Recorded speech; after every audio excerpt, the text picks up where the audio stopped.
Flaxborough and District Allotment and Floral Society had an established way of beginning its annual show. The president, who was invariably a grocer with dependable waistcoat buttons, would welcome the public. The vicar would say something floral about mortality. The mayoress would knock a gavel against an elderly trestle and not quite crack it. Then everybody would circulate, correcting the labels and taking away the jam spoons. It was a consoling sequence for a town that liked its pleasures modest and its order immaculate. This year, the consolations were arranged within the mellow brick shell of the Corn Exchange. There, under creaking girders and the supervision of a dozen resolute women in floral blouses, pyramids of chrysanthemums rose like polite volcanoes. Veggies lay in regimental ranks, marrows fresh from humble conquests, carrots combed and mustached. An onion of historic circumference glowed as if ashamed of itself. By the entrance, the Flaxborough and District Cooperative Funeral Furnishers had set up a table of brochures showing tasteful hearses in the kind of sunshine that never falls on funerals. The brochures were free. The prices weren't. Somebody, no one admitted to it, had suggested that a coffin would make an arresting pedestal for the class entries of funeral lilies. The suggestion had been adopted with the sort of tact that uses the quietest possible hammer to drive the largest nail. Before noon, a handsome coffin, polished to the astringent gleam of a council chamber lectern, had been delivered from Sallowby and Sons, undertakers of Mallow Lane, and set on trestles beside the chrysanthemums.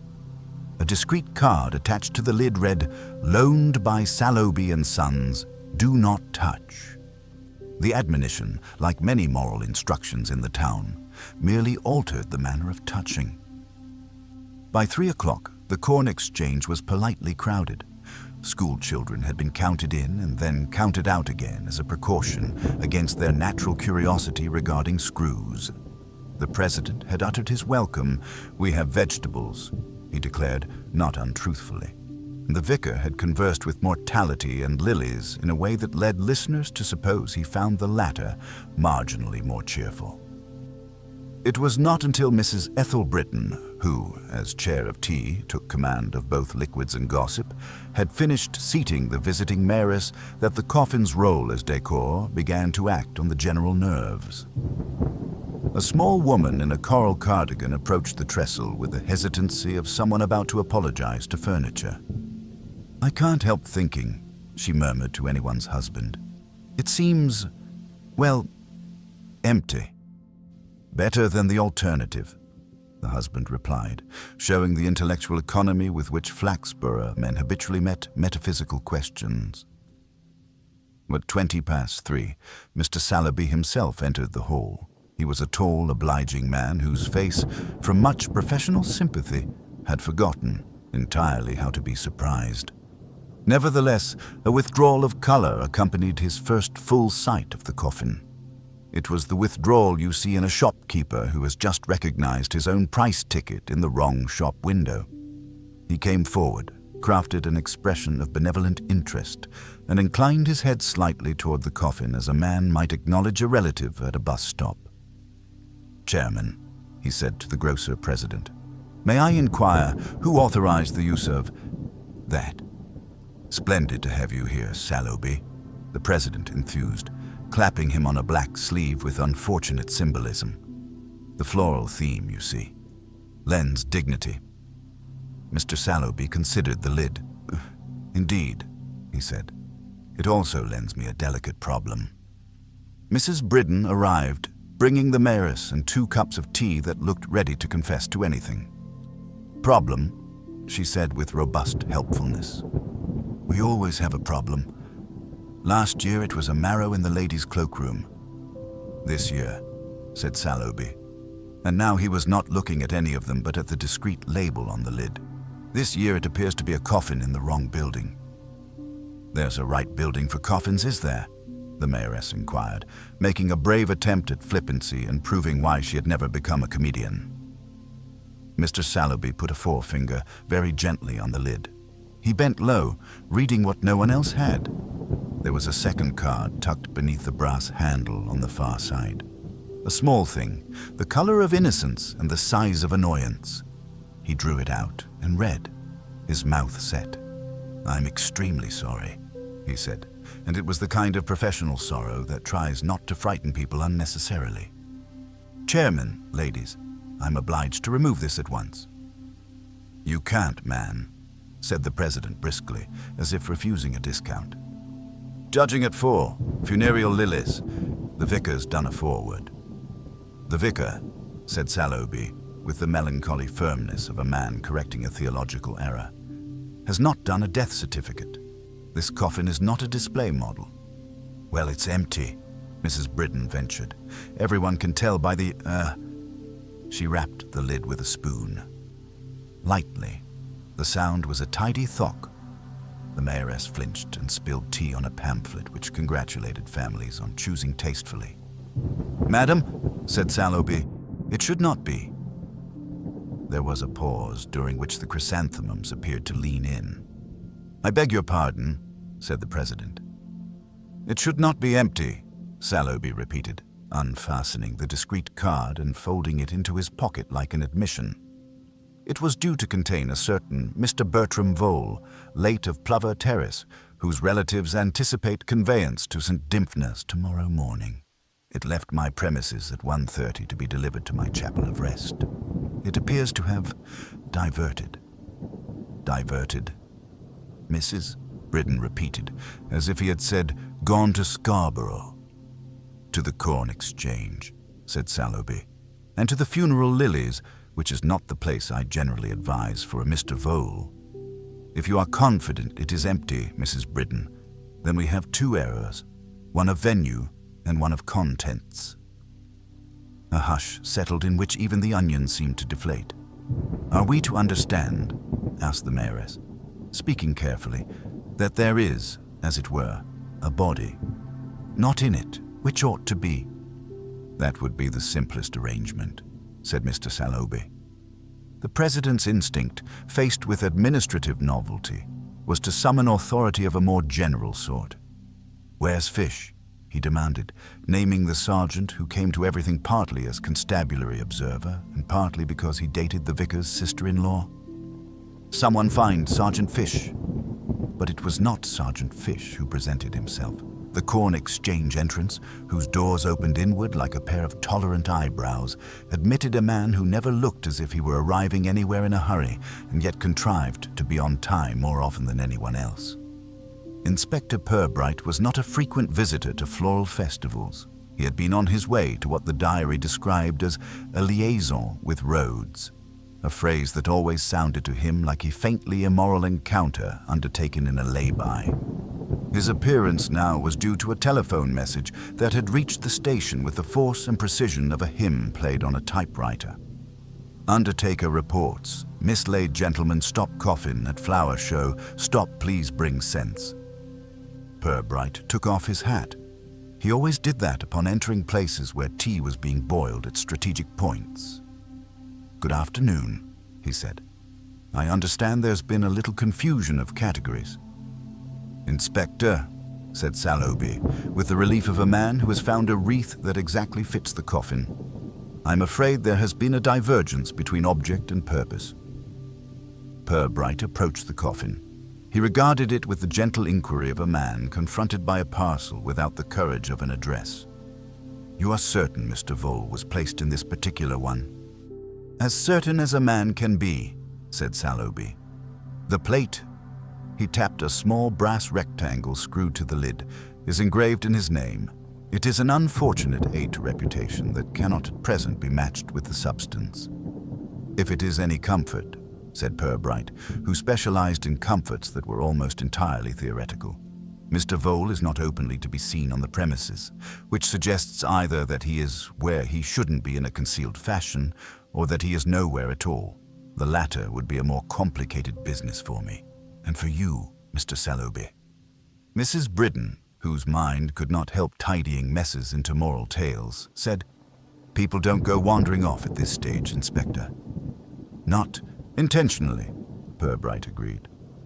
His eyes moved across the nearby displays and their custodians. The floral blouses stiffened. "Who brought the coffin in?" "A van," said the president cautiously, as if vans were subversive. "Young Merritt from Sallowby's. He put it there, and I told him to put it a little more to the left because the lilies wanted to be central. And he did. And then he went away." "And between his departure and Mr. Sallowby's discovery," Purbright said, "did anyone happen to notice any unusual interest in the exhibit?" There was a ripple of honesty that moved through the crowd like a draft. Several people had noticed unusual interest, but only because unusual interest had become usual once the coffin proved more magnetic than the Marrows. Mrs. Bridden, who never failed a committee, said, "I saw Councillor Rose look at it with the expression he usually reserves for young policemen." "That," said Purbright, "is not an item of evidence, but it may be a character portrait."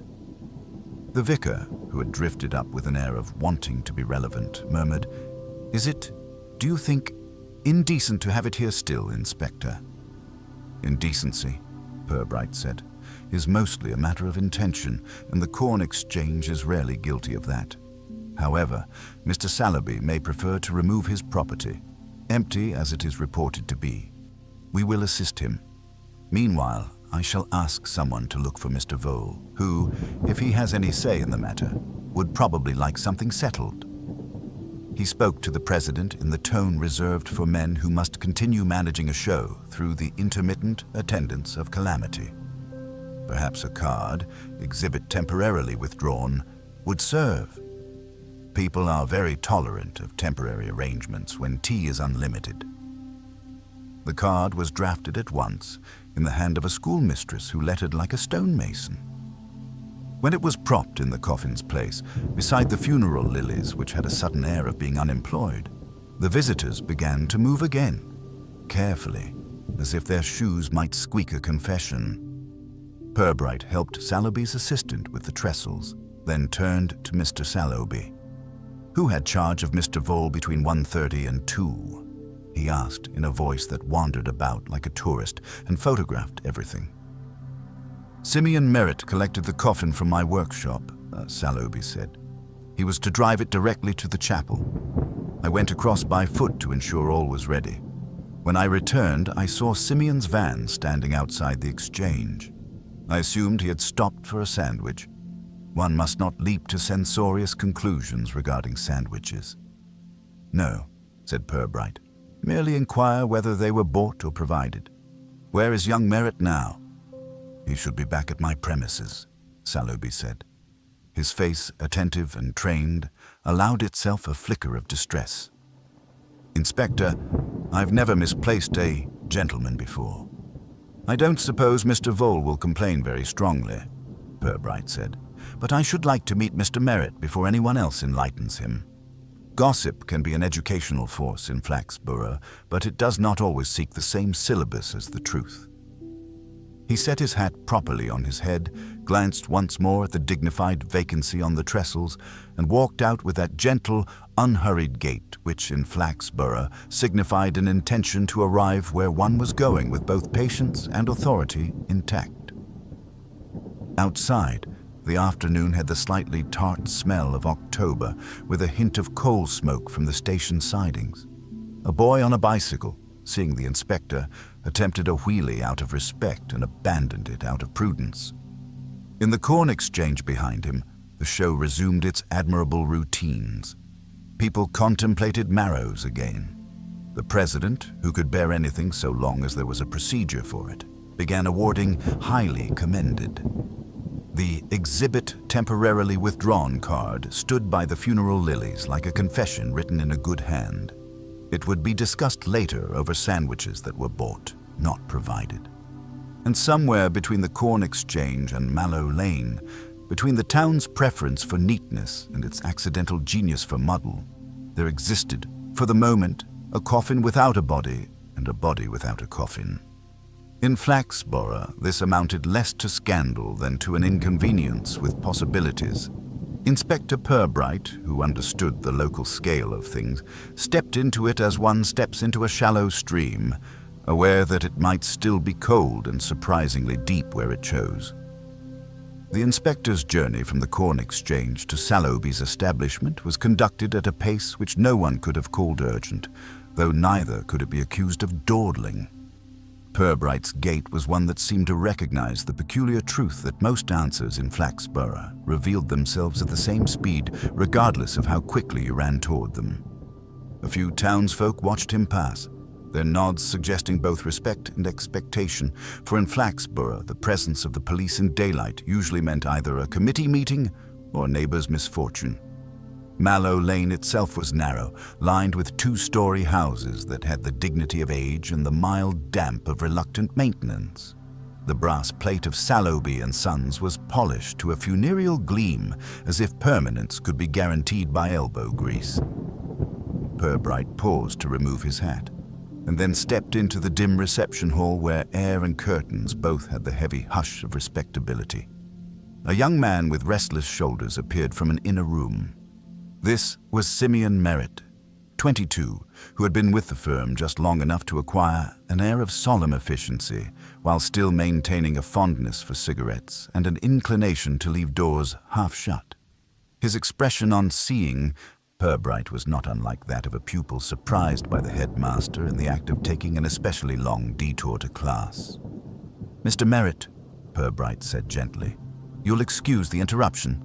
There has been a small adjustment required in connection with your last delivery." "Adjustment, sir." Merritt's Adam's apple traveled some distance before settling. "The coffin you took from here at 1:30 today appears to have reached the Corn Exchange, but without Mr. Vole in attendance. You'll see the difficulty." Merritt gaped for a moment and then shook his head with vigor. "But I took it straight out, sir. Honest. Drove it down Market Street because of the roadworks, then up along Swan Lane. I never stopped, not except for a light at the corner by the post office. Took it right here." He faltered, looking as if geography had suddenly betrayed him. "I mean, I was going to take it right to the chapel." Purbright lowered himself into one of the stiff-backed reception chairs, clasping his hat in his hands like a visiting uncle. His eyes, mild and incurious, remained steadily on Merritt. "Did you?" Merritt flushed. "Well, not directly. I did park up just outside the exchange only for a moment.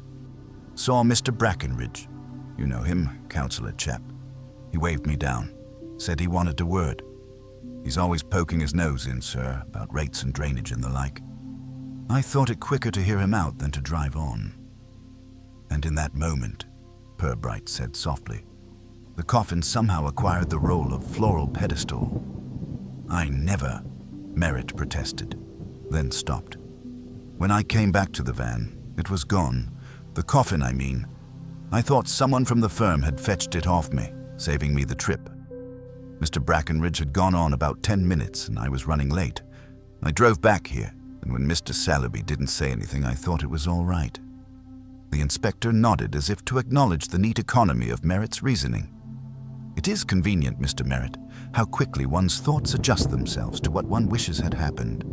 You are not troubled by the absence of the deceased?" Merritt looked as if he might confess to something entirely different.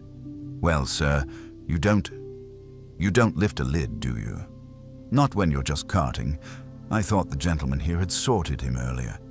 It's not for me to pry." "No, quite," Purbright said. "Curiosity is often rewarded, but seldom in the manner anticipated." He rose. "Perhaps we might walk to the chapel together. I should like to see whether Mr. Vole has decided to arrive independently."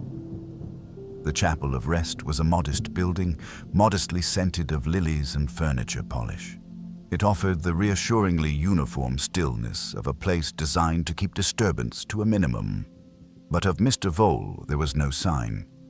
The ledgers, neat to the point of piety, declared that he had been received 12:15 and prepared 1:10. After that, there was silence, written silence, which is the most awkward kind. Mr. Sallowby, who had accompanied them with a gravity that was only partly professional, murmured, "I supervised the preparation myself. He was attended to, Inspector, with every propriety. When I left the room, he lay within that coffin. I went to set in order the chapel. You will imagine my surprise, sir, when I learned where the coffin was admired an hour later. Purbright, who disliked imagining surprises, preferred to observe them. He stood beside the empty catafalque and ran a finger along its velvet edge as though testing dust. "Then it appears," he said mildly, "that in the interval between your departure and the removal of the coffin, Mr. Vole took it upon himself to resign." Mr. Sallowby closed his eyes. Merritt, shifting unhappily, said, "But why, sir? I mean, who'd want him? Not in that condition. Begging your pardon. People," Purbright observed, "have wanted stranger things. In Flaxborough, sometimes even for reasons they are not themselves inclined to admit." He looked at the undertaker. "Did Mr. Vole leave behind family?" "A niece, Inspector. Miss Agatha Gedge. She is not, if I may be delicate, a woman overburdened with wealth, but she expressed her grief suitably, I would have said, sincerely. Perhaps grief and finance sometimes overlap in a manner difficult to separate," Purbright remarked. "I shall call upon Miss Gedge shortly. But first, Councillor Brackenridge, was it, who detained you, Mr. Merritt?" Merritt nodded vigorously, seizing on the safer subject. "Yes, sir. Went on about the drainage committee. Something to do with overflow by the canal. Couldn't get away polite, not with him." "And while you were detained," Purbright said, "your vehicle was unattended?" "Yes, Inspector." The inspector allowed himself a pause, long enough for Merritt to sense that silence could be worse than questioning. Then, with a small smile, Purbright said, "Very good. Let us not tire ourselves tonight with excessive invention. I shall speak with Councillor Brackenridge. Meanwhile, Mr. Sallowby, perhaps you would keep me informed if any bodies present themselves unannounced." Leaving the chapel, Purbright walked back toward the market square. The lamps were beginning to glow, diffused through the gathering mist that Flaxborough cultivated as carefully as chrysanthemums. In the snug of the Angel, a hum of speculation was already developing. The news had passed, as such things did, from the corn exchange to the butcher's, thence to the draper's assistant who knew the organist, and presently to the Angel where knowledge and beer were married into gossip. Inside, Mrs. Glossop was already pronouncing to a knot of listeners, "Well, if you ask me, it's the socialists. They'd bury anyone twice for the rates." "Don't be daft," retorted Mr. Willows, who sold poultry. "It'll be a prank. Students, mark my words, one of them rag weak capers." "Not much of a rag if they're pinching bodies," said another. "Besides, we haven't students here, only that correspondence college, and you can't dig up a coffin by post." The speculation grew, each remark carrying a little more color, a little less accuracy. Someone swore the body had been spirited to Lincoln for an anatomical demonstration. Another hinted darkly at blackmail. The only consistency was the certainty with which each speaker knew it to be true.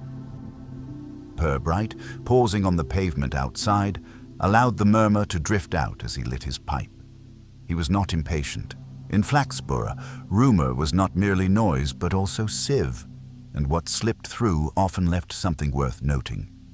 Presently, he stepped inside with the mildness of a man entering a neighbor's garden uninvited, yet welcome. His arrival quieted some, emboldened others. "Inspector," said Mr. Willows loudly, "any progress in locating your missing gentleman?" Purbright tamped his pipe with care. "No gentleman has yet been reported missing, only his arrangements." This reply earned chuckles and shook loose another rumor. A barmaid declared she had seen Councillor Brackenridge earlier, red-faced and flustered, muttering about carrying weight he wasn't paid for. That drew laughter, though Purbright merely nodded, storing the phrase quietly. By the time he left the Angel, the mist had thickened, softening the lamps to hazy yellow. Purbright walked toward Plover Terrace, where Miss Agatha Gedge resided, to hear what grief and circumstance had left her inclined to reveal. It was not lost on him that in Flaxborough, bodies rarely disappeared without someone having noticed, though often they noticed the wrong thing first, and so the inspector moved into the night, smoke curling gently from his pipe, carrying with him the polite assurance that sooner or later, among the gossip and the teacups, somebody would tell him exactly what he needed to know. They always did, provided he asked with sufficient patience and the right degree of irony. The houses along Plover Terrace stood like a row of respectable matrons, tidy, somewhat weary, and unwilling to tolerate unnecessary excitement. Number 14, where Miss Agatha Gedge resided, had a net curtain at the window that admitted light reluctantly and viewed the street with suspicion. Purbright paused at the gate, removed his hat, and pressed the brass bell with a mild insistence that suggested he would wait as long as courtesy required, but no longer. The door opened to reveal a woman of perhaps 50, though preserved in the manner of someone who had spent more on hair dye than furniture. Miss Gedge had thin lips and a neck that appeared permanently anxious. She looked at Purbright with that calculating air of a woman trying to decide whether the visitor was selling encyclopedias or demanding rent. "Yes," she said, her tone serving as both inquiry and defense. "Inspector Purbright, Miss Gedge," he replied, offering his card as if it were a truce. "Might I come in a few minutes?" She allowed him through into a narrow sitting room where china figurines competed with the horsehair chairs for the maximum discomfort possible within a confined space. A photograph of an elderly gentleman in a bowler hat presided from the mantel, regarding both room and visitor with severity.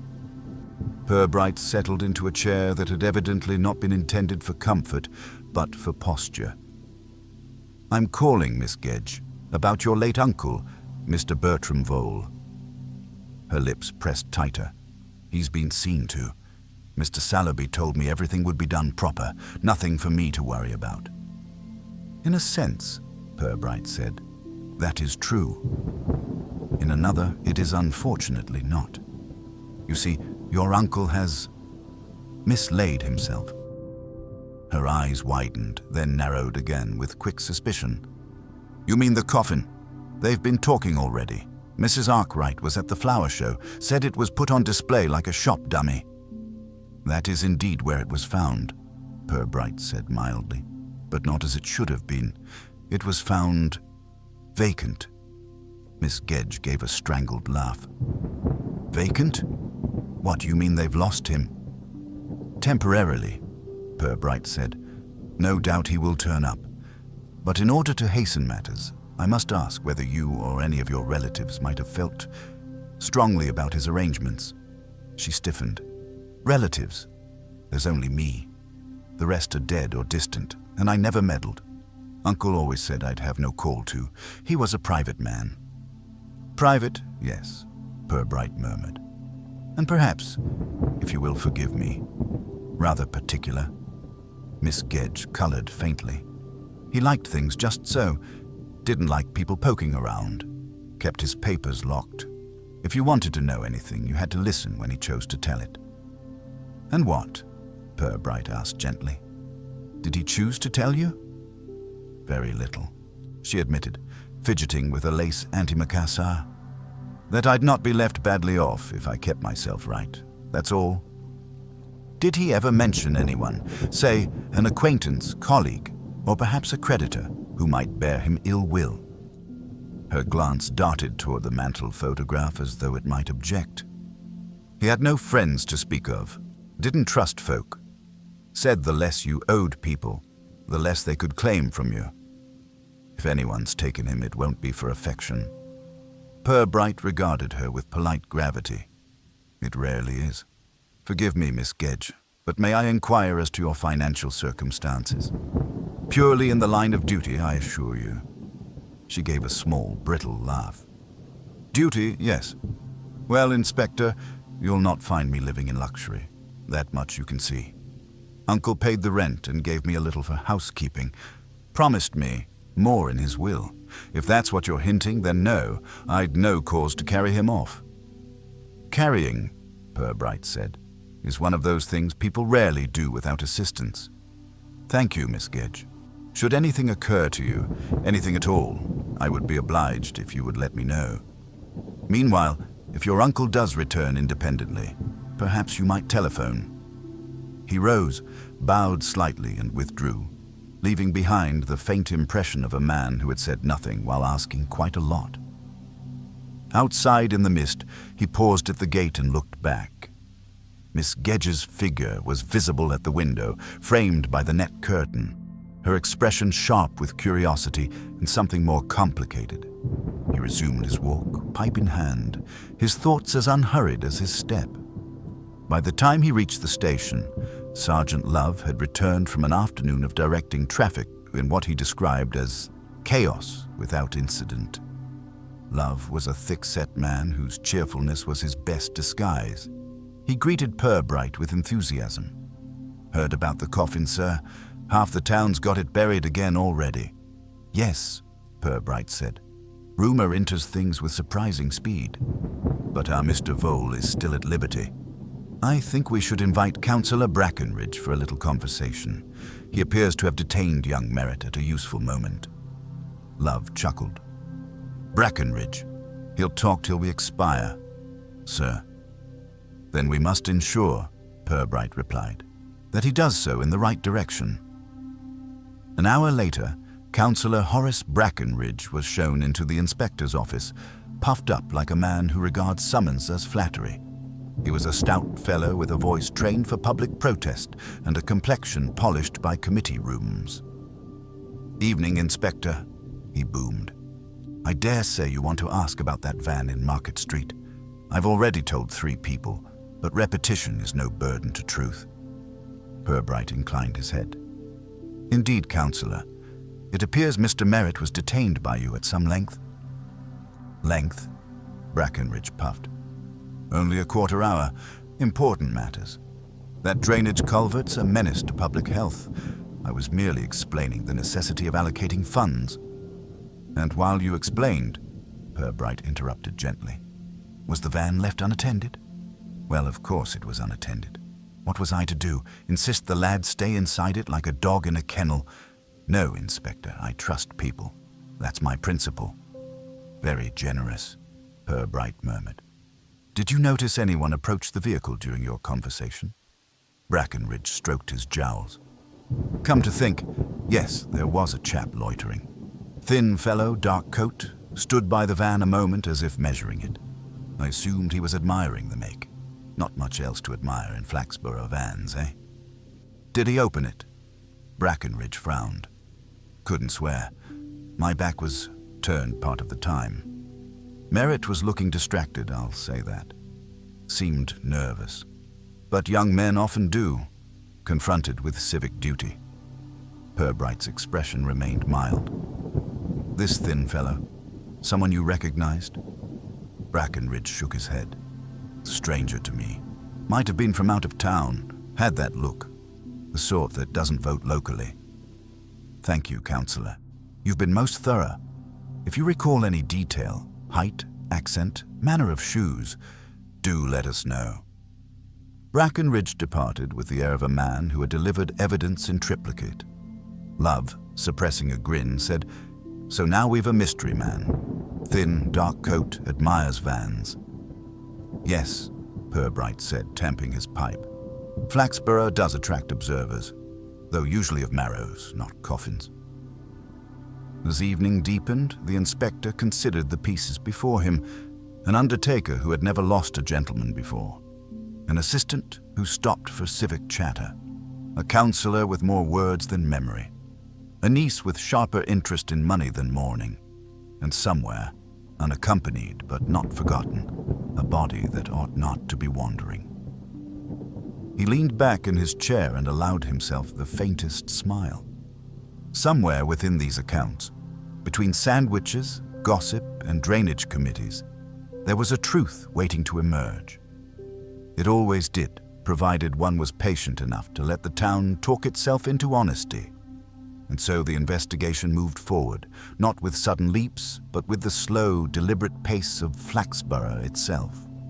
Somewhere in its misty streets, the missing Mr. Vole was waiting to be discovered, and Inspector Purbright intended to find him, not by force, but by listening to what others said when they thought they were saying something else. Inspector Purbright was not by temperament a man who enjoyed making a colleague feel clever at another's expense, but he recognized that some appetites had to be fed before they would stop gnawing. Superintendent Malley, who possessed the benevolent bulk of a retired headmaster and the instincts of an anxious parish treasurer, summoned him at 10 the next morning to pronounce that the matter had resolved itself to any sensible person's satisfaction. "Merit," Malley announced, pointing at a sheet of paper as though it had introduced itself badly. "Young and feckless. Stops a mortuary van for a gossip about drains. Abandons his load. Some wag borrows the box. The contents slide into a ditch. I've seen it before in principle, if not in every particular." "In Flaxborough," Purbright said, "principle often occupies the particular's lodgings and forgets to pay the rent." Malley allowed himself a tolerant snort. "You've a gift for complication, Inspector. I prefer the savings account of explanations." He closed the file, patted it as one pats a dog one has decided to be fond of, and leaned back. "Charge the lad with negligence. Frighten the wits out of him, and you'll see the body come bobbing back with the tide." "The canal has very little tide," Purbright observed, "but it does have towpaths, which attract more secrets than they were designed for. I shall go and inquire whether Mr. Vole has chosen scenic routes." Outside the superintendent's door, Love was waiting with a coffee whose color suggested it had been brewed by someone who mistrusted extravagance. "Word from the Corn Exchange, sir," he said. "Caretaker's ready to talk.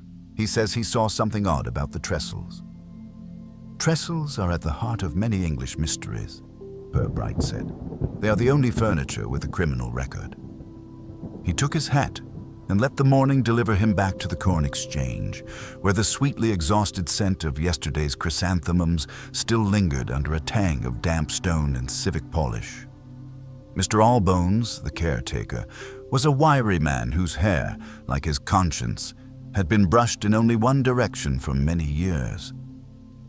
He received Purbright with the tired dignity of a man whose job was to make other people's events look effortless.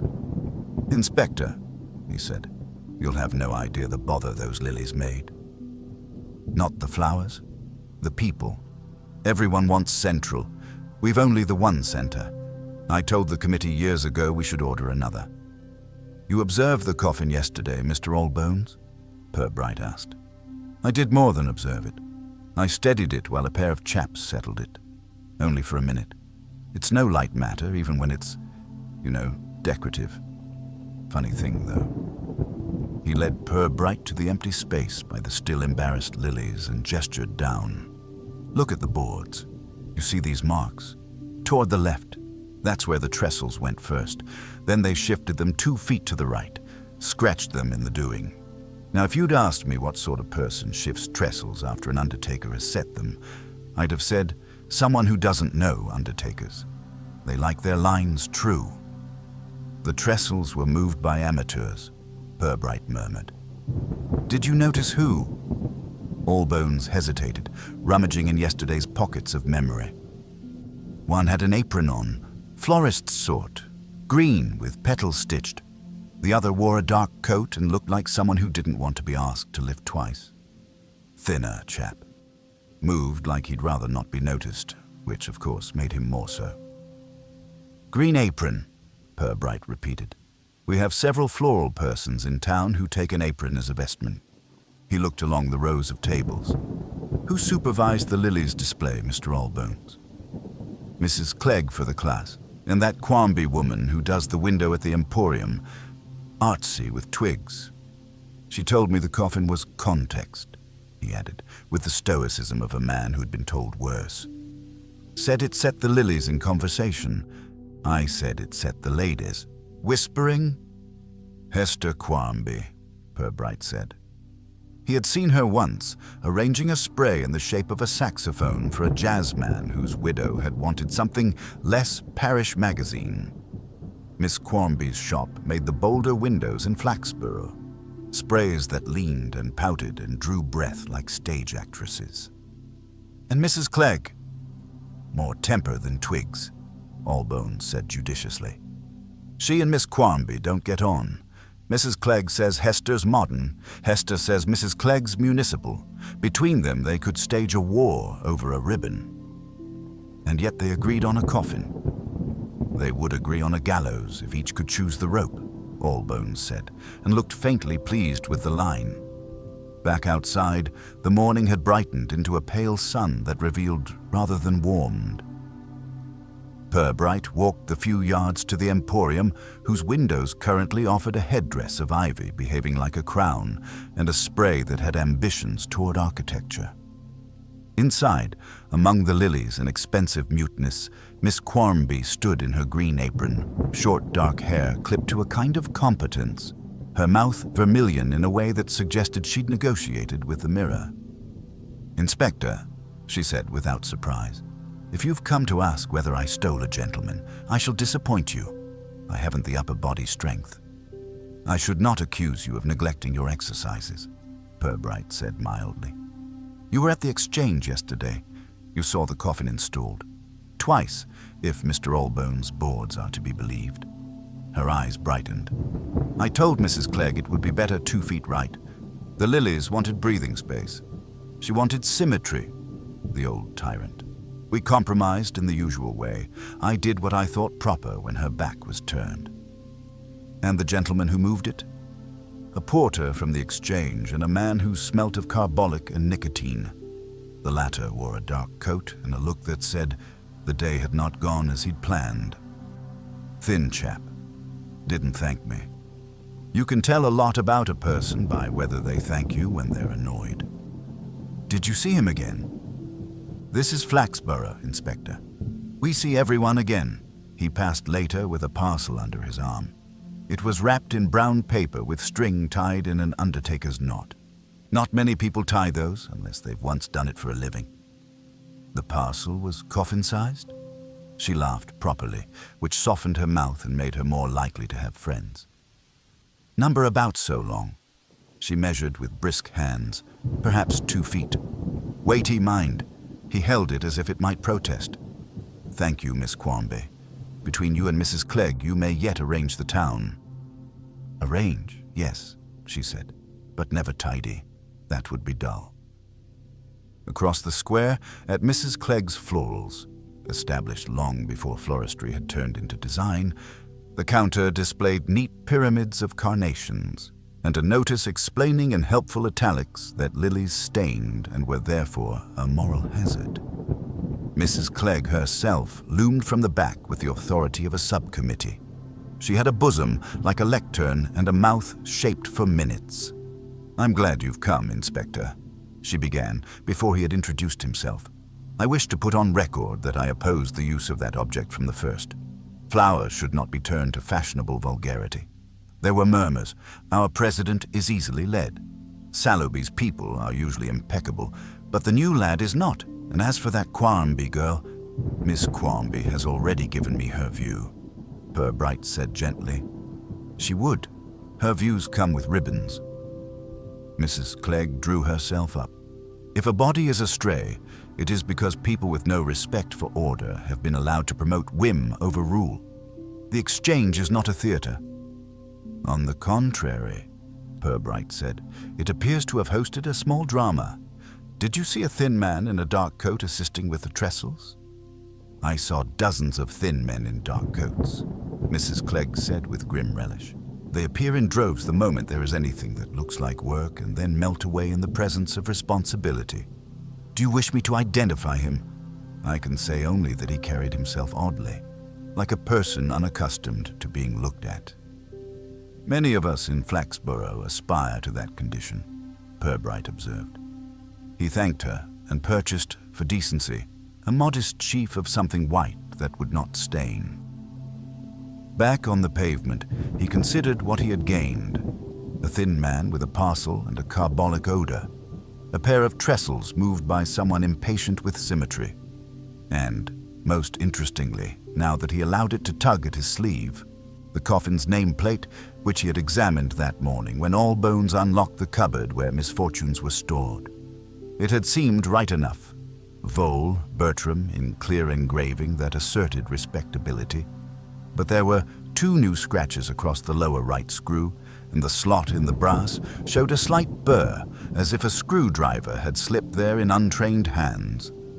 The plate could be removed and repositioned in minutes by someone with reason and nerve. The question, unpleasant because it multiplied what had once been singular, was whether Mr. Vole's name had always adorned that particular lid. At the station, Love looked up as Purbright re-entered. "Message from the angel, sir. The barmaid, the plucky one, says Councillor Brackenridge floated in last night with his usual opinions and mentioned carrying a weight I wasn't paid for. She thought he meant the beer barrel, but then he said something about a parcel for decency's sake.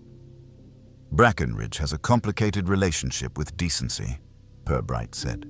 "It pays his expenses, but never attends his meetings." He sent Love to ask the councillor whether his interest in civic burdens had lately extended to string and brown paper, and telephoned Sallowby to inquire whether any other coffins had left his premises that day, and whether any nameplates had been changed for reasons of taste or tact. Sallowby, affronted more on behalf of standards than of himself, replied that nothing left his hands unperfected, and returned.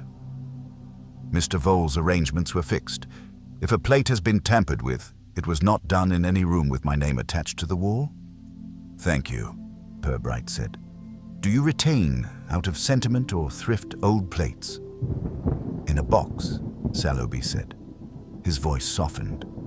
"We do not discard identities casually, Inspector. Families sometimes wish to revisit." "Bring it to mind," Purbright finished quietly. "Yes. Might I see them later?" He put the receiver down and sat with his pipe unlit, because thinking wanted both hands. A man with carbolic in his coat and undertaker's knots in his fingers. A councillor hauling something he wasn't paid for, but that soothed his sense of propriety. A niece who had learned to expect but not to detail. 2 florists making a theatre in which a body might exit, stage left, while applause looked stage right. Love returned with Brackenridge's contribution to literature.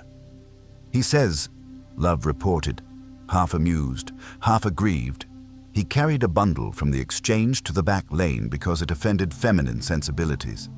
That's his phrase. He thought it was refuse from the arrangements, cloth, he reckoned, and a bit of wood. Someone asked him to oblige. A thin chap in a dark coat who said the ladies were disturbed. He did it to assist public decorum. Where did he deposit this decorum?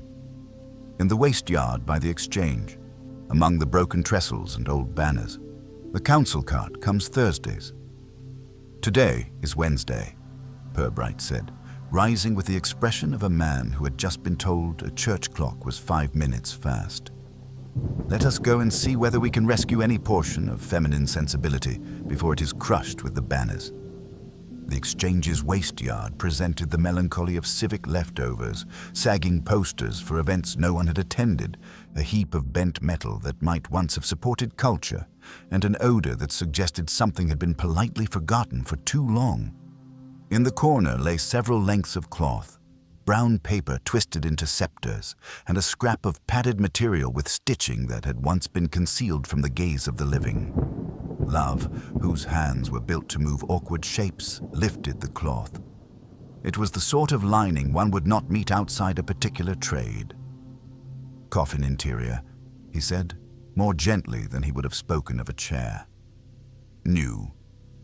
New and carelessly torn from its tacks," Purbright said. He picked up the brown paper, its creases remembered string. On one corner, in pencil, someone had written the letter V with an underline, and then crossed it out and written a second letter, perhaps an N, over it. The pencil had been soft, the hand mistaken. He held it so Love could see. "Plates and linings shifted," he murmured. "Names altered in haste. Either an elaborate jest, which Flaxborough does not excel at, or a substitution intended to send one man to the lilies and another to the chapel." "Why?" Love asked, as one asks why weather chooses Mondays. "Because," Purbright said, looking down at the stitched scrap as if it might confess. Someone thought it more convenient, for reasons we shall presently learn, that Mr. Vole be elsewhere when identified, or that someone else be identified as him. Love stood quiet. The exchange clock struck the quarter, brisk and satisfied. From within, a woman's voice practiced a speech about community, which, like many speeches about community, would be improved by the absence of the community. Purbright, pocketing the scrap of paper with its uncertain letter, turned toward Mallow Lane again, the route that had already learned his step. The investigation was no longer about a misplaced gentleman, he thought, but about an exchange of labels in which Flaxborough, with its committees and courtesies, had assisted not by malice but by habit. If you gave things the right sort of card and asked them not to be touched, people would touch them more carefully and look the other way while doing it. At Sallowby's, the undertaker brought out a wooden box lined with tissue. Within lay brass ovals that caught the light modestly, names that had once been fitted to wood and then removed when the wood and what lay within went elsewhere. Sallowby lifted them with a tenderness that made Love look at his boots. "We don't mix them," he said. "We file them by date." Purbright ran a finger along the engraved letters, pausing at one with a burr near the screw hole, akin to the mark on Vole's plate. "This was removed by someone in conversation with haste," he murmured. The plate read, "Norman Bell." "Did Mr. Bell pass recently?" "Last week," Sallowby said carefully. "A quiet man, no complications." "No complications," Purbright repeated in a voice that accepted the description as one accepts a child's report that nothing has been broken. "And buried." "Yesterday morning." "Then," said Purbright gently, "if a plate has wandered and a lining has strayed, we must be quite sure, Mr. Sallowby, whom the town so dutifully committed to the earth, because it is possible that Flaxborough, with impeccable manners and perfect paperwork, has buried one man and mislaid another, each under the other's name." It was in Mr. Sallowby's little office, with its hymn book smell and tidy view of the chapel curtains, that the idea of two names passing like polite strangers in a doorway fixed itself in Purbright's mind.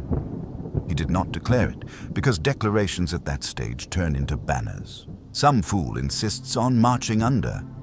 He merely asked, with a sort of apologetic curiosity, to see the entries that recorded who had viewed the faces and agreed that they belonged to their names. Sallowby produced 2 slim folders with the care of a librarian issuing disputed theology. "Mr. Norman Bell," he read, tapping the first. "Identified at the chapel by Mr. Pacey, a fellow lodger. Certified by Dr. Hilliard. Interred yesterday at St. Dimphna's, 2 o'clock. Mr. Bertram Vole. Identified by Miss Agatha Gedge at his residence.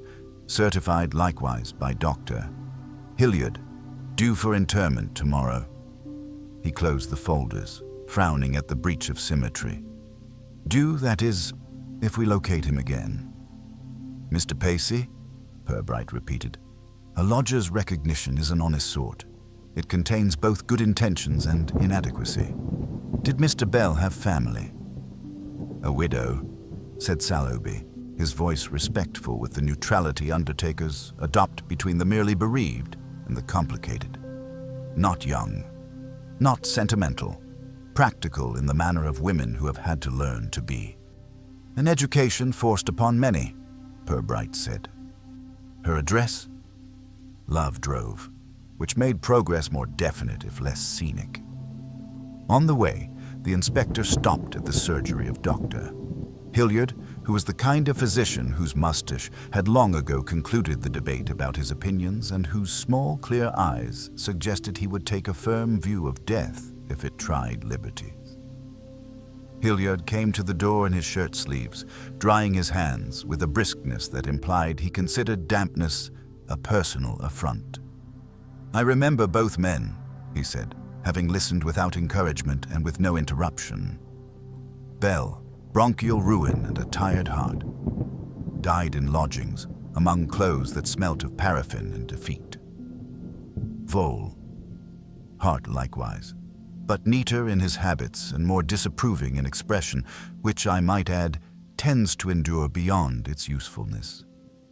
Neither presented difficulties in diagnosis. If you are wondering whether either could have been assisted off the stage, I will say only that if someone did so, they chose the least imaginative method and left no obvious curtain calls. "Did you notice anything untidy?" Purbright asked. "By which I mean something the world would consider tidy and you would not." "Ah." Hilliard's eyes softened to the edge of humor. Bell wore a cheap wedding ring, brass pretending to be better. Present at the last. Vole appears to have worn no ring. If he ever had, he had removed it long before to make some practical point. He had, however, an old scar along the forearm, childhood mischief by the look. I remarked it only because Miss Gedge, while pretending not to be interested, was keen to hear whether I had noticed any marks that would signify her uncle to the satisfaction of a solicitor. "Solicitors," Purbright said, "prefer scars to sentiment." "Thank you, Doctor." "One last thing. Were you at any time visited by a gentleman with an enthusiasm for carbolic and a talent for knots?" Hilliard bestowed on him a look reserved for patients who take herbal tonics. "My waiting room is open to many enthusiasms, Inspector. If you mean a hospital orderly, we have few enough in Flaxborough. The workhouse infirmary breeds them, but it seldom exports. Try Mr. Nibbs at the mortuary, if you must pursue disinfectant as a clue. He polishes the new slab as if it were a communion plate." The Bell widow lived in a terrace whose doors opened directly onto a pavement where damp coal had trained generations in modesty. Mrs. Bell received the inspector in a room that had been made decent by habit rather than means. There were crocheted covers as moral exhortations and a picture of a seaside Mr. Bell had perhaps never seen. She was small, with a mouth that had learned to press itself into savings. "I've no head for mysteries," she said at once, as if that were a confession that might earn absolution. "Norman went. Well, he went as men do when the world's done with them. Mr. Pacey said it was peaceful." "Mr. Pacey identified him for the undertaker," Purbright said gently. "Did you see your husband after?" She shook her head. "No, Inspector. I don't fancy those sights. I knew him for 30 years. I didn't need proof of him at the end. I signed what they put in front of me and thanked the vicar for saying something. That's how we do. If you've come to ask whether I doubt it were him, I'll tell you I doubt everything and believe what gets me through." Purbright inclined his head, accepting both theology and economy. "Had your husband many acquaintances?" "Acquaintances, yes. Friends, no. He could drink a pint without the man next to him disliking him, and that's all some manage. He owed little, else I'd know, because it's wives who meet such people. There is one thing," she added, as if offering a mug when tea had run out. "A man came that evening, after Mr. Pacey had taken the news. Thin fellow in a dark coat. He said he was from the chapel to check the time for removal. Smelt like hospitals. He looked about, asked if there were any personal effects might need to go with my Norman. Watch, ring, that sort of thing. I told him Norman's watch stopped years ago and I took it myself for the boy. He peered at the mantel as if expecting to see sorrow laid out like cutlery. I didn't care for him. An undertaker's knot in his string? Purbright asked absently. I didn't notice his string, she said tartly. Only his eyes. They were busy and went quiet when they met yours. As if they weren't licensed to speak. Back in the street, Love said, Same thin chap, sir. The country is full of thin chaps, Purbright replied. But Flaxborough seldom has more than one at a time interested in carbolic. We shall go on collecting him in other people's recollections until he is sufficiently assembled. They called next on Mr. Pacey, a lodger whose view of life had been shaped by the corridor and the kettle. He had a careful, apologetic manner, like someone who handles other people's teacups. I did what was needed, he said, twisting his cap. Looked at Norman and said, yes. He was him. There's nothing elegant in a face when it's done, Inspector. but the shape of it doesn't change. I knew the nose. The nose is faithful, Purbright said. Did anyone suggest to you that your recognition might spare the widow distress and the undertaker embarrassment, and therefore you should be swift? Pacey colored, relieved to be accused of kindness rather than stupidity. A chap did say so. Thin he were. Said he was assisting Mr. Sallowby in a temporary capacity. Smelt like the mortuary. I've been in there of a sort. Once, when my brother was fetched off a cart. This fellow had that smell and he tucked the lining straight when I looked. Had a parcel too.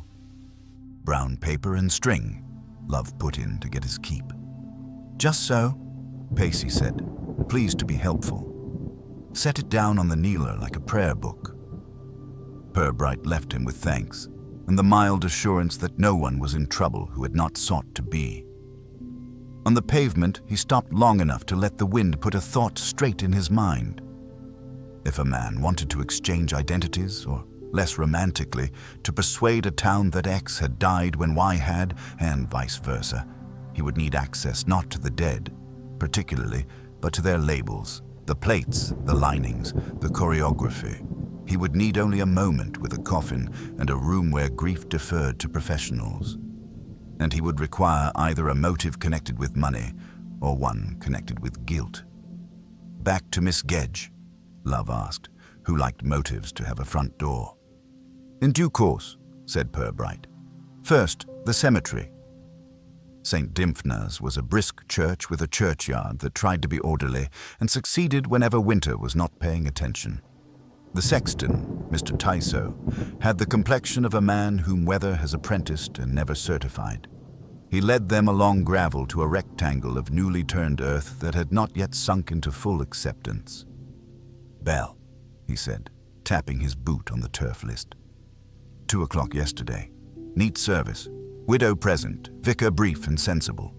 1 wreath from the lodge, a sheaf from the widow, and that affair there.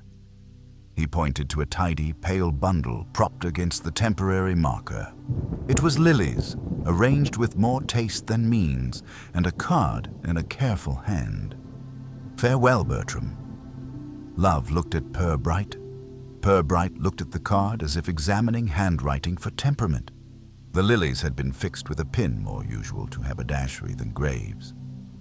He lifted the card delicately and turned it over. On the reverse, faint pencil marks, rubbed and written over, suggested an earlier name had been tentatively begun, then rejected. Who brought these? He asked. Boy from the Emporium, Tyso said. Their girl wrote the card. Name puzzled her. She asked me if a Bell had become a Bertram. I told her names do what they please in this ground. Did the widow object? She wasn't there by the time these came, Tyso said. They were late, as are many things that arrive with lilies. They stood a moment in the sound of crows discussing property. Purbright slid the card back where it had been, but a fraction more visible.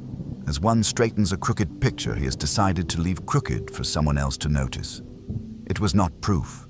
It was the sort of error the living make for each other when the dead keep still. But it felt like a whisper from a clumsy hand. On their way out, they met Councillor Brackenridge, who had come ostensibly to inspect a crack in the boundary wall, but in practice to be observed, being conscientious. He removed his hat with ceremony when he saw the inspector and replaced it with piety. I trust, he boomed, that all is now in order beneath. Order beneath, Purbright said, is a long-term enterprise, Councillor. We are still addressing the business above. Brackenridge cleared his throat. If you require civic assistance, transport, perhaps. We have already admired your capacity for transport, Purbright said gravely. Should we need anything conveyed from the exchange to the yard, we shall know whom to call. Brackenridge colored in the agreeable way of men who cannot distinguish between rebuke and recognition.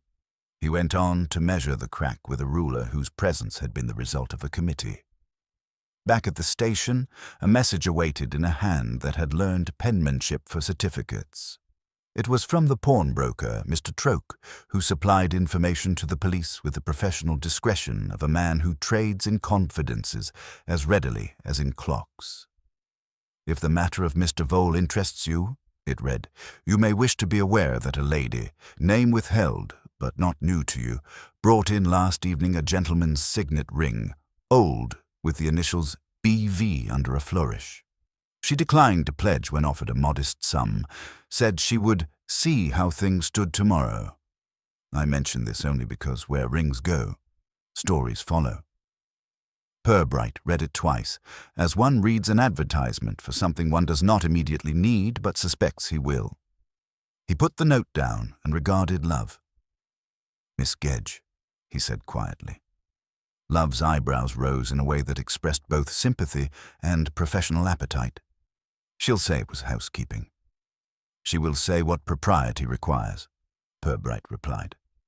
But I should like to know, before propriety arranges the words for her, where she obtained a ring that the doctor did not observe and the undertaker did not remove, and why she wished to convert it into a small and immediate comfort, yet held back at the counter, as if waiting on the outcome of a different comfort. He stood, fiddled unnecessarily with his pipe stem, and then did not light it. We will call upon Miss Gedge again, Sergeant. We shall do so kindly. I will ask her whether her uncle ever lost anything else, and while we are charming her, be so good as to speak with Mr. Nibbs at the mortuary. Ask whether any thin gentlemen in dark coats have lately volunteered to be helpful. Mortuaries are full of people who dislike being observed. Occasionally one resents it enough to teach the town a lesson. Love, who regarded lessons as generally unwelcome and occasionally useful, went for his coat. And if Mr. Nibbs says no, then, said Purbright, we shall consider that our thin man learned his knots elsewhere. There are other places to practice, hospitals, theatres, even drapers.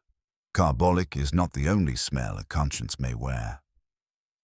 As they left, the noon bell from St. Dimphna's carried over the roofs, unobtrusive and assured. Flaxborough adjusted its pace to the suggestion of lunch and, over it, of news. People were already saying that the police had gone to look at a grave and found lilies with the wrong card. It would do for the afternoon. By evening, the card would have been signed in a false hand and delivered by a mysterious woman with a veil. By tomorrow, the veil would be identified as belonging to Mrs. Clegg, which would please Miss Quarmby, and somewhere behind all that embroidery, a man with a thin face and tidy knots added or removed a name when no one was looking, and a niece weighed a ring in her palm like a scale searching for its own balance. Inspector Purbright did not consider himself a collector of people, but there was a part of his mind that liked to arrange certain characters side by side, as one does teaspoons, to see which had been polished and which had merely been wiped. Miss Gedge went on the upper tray with the cautious silver. Mr. Sallowby and Dr. Hilliard, being professionals, belonged where they could be relied upon. Mr. Brackenridge clinked noisily wherever he was put, and the thin man, who went about with the smell of carbolic and undertaker's knots, had not yet been taken out of his paper. He found Miss Gedge again at Plover Terrace with the briskness of someone who had already decided to be busy. A shopping basket lay on the hall chair in a way that suggested purchases had been thought about rather than made. She looked at him as if he were a tradesman returning an incorrect coin. "You're back," she said. "Some inquiries," Purbright replied, stepping into the sitting room as though returning a book. He remained standing. People seated too quickly in Flaxborough gave themselves away either as host or supplicant. He was neither. "A small matter came to my notice. Mr. Troke at the pawnbroker's says a lady, not unknown to him recently, considered pledging a gentleman's signet ring with the initials B.V. He thought better of it on her behalf. Would that lady have been you, Miss Gedge?" Her face performed a neat series of professional denials and then chose the safest. "I looked in, to value only. Uncle's affairs, well, when you're left in a position—" "He had promised you something in his will," Purbright said gently, "and one cannot be expected to balance the housekeeping solely on promises." "Quite. Only there is this small complication. Doctor, Hilliard did not observe a ring on your uncle, and Mr. Sallowby's men did not remove one. Where did you obtain it?" She held herself very straight.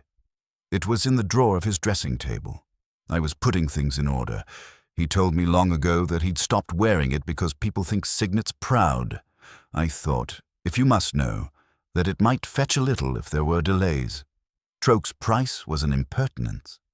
And you changed your mind because a woman doesn't like the look of her own hand opening on a shop counter. Perhaps I am vain, Inspector. Or perhaps I knew you would come and make more of it. She attempted a smile without amusement. You needn't worry. It's back in the drawer. May I see it? For a moment, she was very still, as if listening to a voice behind her. Then she left the room and returned with a small box whose corners had been worried by time. She opened it to reveal a plain signet, soft with yours, the initials BV faint under a flourish. Purbright did not touch it. He looked instead at Miss Gedge's hands. They were not the hands of a thief. They were the hands of someone who had learned to count and then to go without. Thank you, he said softly. 2 more questions, and I am out of your mourning. Did a thin gentleman in a dark coat visit you after the doctor left? And did he, being helpful, look over the mantelpiece and ask if there were any effects that must accompany your uncle? For decency, as he might have put it? She did not answer immediately, but a small muscle moved in her cheek. A man did call. He said Mr. Sallowby was short-handed. I told him there was nothing to go. He said signets often wanted keeping near for identification. I said my uncle needed no ring to be himself, living or dead. She looked straight at Purbright then. Is this what you meant by people interfering? Because if there is interference, Inspector, I cannot bear it being with me. Purbright inclined his head, acknowledging both complaint and courage. If there is interference, he said, it has not singled you out. It has merely used your house as a corridor. Thank you, Miss Gedge. Keep the ring where it is.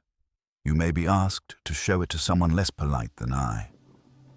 On the pavement he stood quite still until a thought that had been trailing him came level. The thin man's inquiries about effects would have been less to assist an undertaker than to confirm that nothing inconvenient existed to contradict a future identification. A ring on a dead man's finger would not be convenient if one planned to reassign the name that accompanied it. At the mortuary, meanwhile, Sergeant Love discovered Mr. Nibbs polishing as predicted. A spare, elderly man with a devotional manner toward surfaces and a voice that came out of him like something apologizing for having survived the war. Helpful volunteers, Nibbs repeated, affronted in a professional way. We don't encourage help. The living are always wanting to tidy up the dead and they don't know the rules. There's a fellow who used to be about, he admitted, after a pause in which kindness was weighed against duty. Name of Edgar Nudd. Infirmary porter till they put him off for reasons we could all smell. Drinks when he can get it, swears he's reformed. Thin, with a coat that remembers hospitals. He knows his way with straps and knots. I'll not deny it. He's called here, off and on, asking if there's any shifting to be done. I told him no more. He takes odd jobs, carrying for the Emporium sometimes. Once I saw him moving trestles at the exchange like he was sneaking them out under their own legs. Address? Nibbs made a face that was the mortuary version of a shrug. By the canal somewhere. There's a shed near the old Cold War folk call Nudd's Temple because it leaks devoutly, and he seems always to be worshipping in it, if you'll pardon a lightness in my calling. Love did pardon it and took notes. He also took with him a short description of a side door whose lock had been found scuffed by somebody in a theology of keys on the afternoon Mr. Vole was prepared. Nibbs could not say that Nudd had been the scuffer. He could only say that people who disliked doors often left them looking alike. By early afternoon, a temperate drizzle had begun to persuade the town that talk was an indoor sport. Purbright and Love met at the station just long enough to exchange their collections. Nudd, canal shed, scuffed lock, ring, visitor, indignation. And before either could decide whether to go first to the canal or back to Plover Terrace with a warrant, the telephone rang with the cheerful briskness disaster adopts when it thinks it is being helpful. It was Mr. Sallowby, dignified even in alarm. Inspector, I'm very sorry to say there has been an intrusion. Not 5 minutes since, my assistant went into the chapel to confirm the arrangements for Mr. Vole. Yes, we continue to hope, and found the bier shifted and the drapery disturbed. Nothing is today where it was yesterday. It has the feel of a rehearsal. Stay where you are, said Purbright. Touch nothing. Mallow Lane, under rain, looked like a photograph someone had not dried properly. In the chapel, the disturbance was as Sallowby had said. The pall thrown back, a trestle nudged a 1/4 inch, but Sallowby noticed such things, and the small silver cross that usually stood at the head of the bier placed at the foot with deliberation. It is difficult to be menacing with liturgical fittings, but someone had managed it. Locks? Purbright asked. Nothing broken, Sallowby said unhappily. The side door shows a clumsy key. It is my practice to have one for the police and one for the vicar. I should be astonished to learn either had tried to improve upon their access. Who else has keys? None, Inspector. There was a time, during the influenza, when extra hands were admitted. That was years ago. We returned all keys, I assure you. Purbright moved about the small room with that courtesy he extended to places designed for the shy. He sniffed the air, lilies, polish, and a nose prick of something sharper, like an echo of soap. On the half-wall shelf lay a length of twine in a neat coil. He touched it with his fingertip and did not pick it up. Your assistant? Simeon Merritt. He's in the office nursing guilt. I've told him that guilt only improves men who believe they deserve it. He doesn't, but he's practicing. Sallowby tried a smile and failed. Merritt came in when called, hatless, hair reprimanding itself. Sir, I only popped next door to fetch the ledger for the vicar's text. When I came back, the pall were cockled. I wouldn't have left it, I know better. I can't say how anyone got in unless they were already in. Already in, Purbright repeated, looking at the pall and the trestle, and yet chose to do little more than move symbols about. A rehearsal, yes, or a message. For whom? He went to the side door. The lock bore the same modest complaint Nibs had reported. A scar around the keyhole, not born of force, but of keys applied by people who had not been introduced. The hinge showed a freshly polished arc, as if a sleeve had wiped it. Love, who had stood at the doorway with the decent awkwardness plainclothes policemen use around palls, said, "If it were Nud, sir, he may be showing he can come and go." "Yes," Purbright said, "like a cat that leaves a small rodent on the mat to remind you it exists. Let us, then, go and inspect his temple." The canal made a grey line behind the coal wharf, the water lying as if pretending it had never moved in its life. The shed Nibs had named stood with a prayerful lean. It was not a place that would have tolerated prosperity. Love knocked. The door moved inward at the encouragement and revealed a room that had once had pretensions to order and now presented evidence of someone who had tried to teach it manners and lost interest. A stove stood like a cold argument. On a nail, a coat that had once been dark now carried the color of weather. On the table lay brown paper, some lengths of string cut and others in looped, tidy coils. There was a smell that had read several chapters of Carbolic and then tried to forget them. In the corner, a pallet showed sleep in the shape of a narrow man. Nud was not there. He had left the room with the tact of someone who found his own company unsatisfactory. Purbright looked at the string. "He ties the same knot to bundle his dinner as to bundle dignity," he said. Love was peering at a shelf where a jam jar had been scrubbed and offered employment as a vase. In it stood a spray of lilies, of course. Flaxborough always found a way to introduce lilies where you had asked for bread. Their stems had stained the water to a faint brown. The heads had begun to bow as if accepting a low opinion of themselves. On a scrap of card, written with the careful hand of someone who thinks capitals make words truer, was "For peace." "From the exchange?" Love said.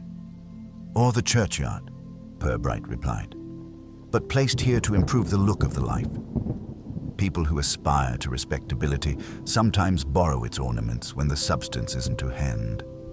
He took in the shed as a whole, the way a man considers a face he will soon have to recognize in a crowd. Then he stooped and felt along the edge of the pallet. His fingers found the corner of a square thing tucked between board and blanket. He drew out a small tin box, such as might once have contained biscuits when biscuits came with toffees and pictures. Inside, on a bed of clean rag, lay a brass nameplate, its screw holes showing the impatient burr that had already become familiar. The engraving read in plain letters, Vole, Bertram. Beneath it was a second plate, older and better made, Bell, Norman. Love let out a satisfied breath that he tried to make sound judicial. "Swapped," he said. "Here's our man." "Our man has given us a demonstration," Purbright said quietly. "He has also given us too much, which is suspiciously like someone hoping we will stop too soon. Why keep the old plates? A thief with sense throws away what might be traced. A man with a cause stores it where it can be found. You think he wanted us to look? I think he wanted someone to look," Purbright said, closing the tin and replacing it exactly where he had taken it from. "We shall not arrest him yet. We shall let him wonder whether we have been. Wandering loosens tongues quicker than handcuffs." As they stepped back into the pale afternoon, a figure detached itself from the shadow of the wharf. Not Nud, but a boy whose bicycle had chosen not to bear him all the way. "Mister," he said to Love, because Love looked the sort of man a boy tells first, "there's a bit of a to-do up by St. Dimphna's, Mr. Tyso sent me to say. Someone's pulled at the new grave and there's cloth showing." The rain, which had been civil, decided to take part. Purbright did not hurry. He let the boy pedal ahead as a bell. "There is your second incident, Sergeant," he said mildly. "If a town means to keep a mistake tidy, it needs a very steady spade.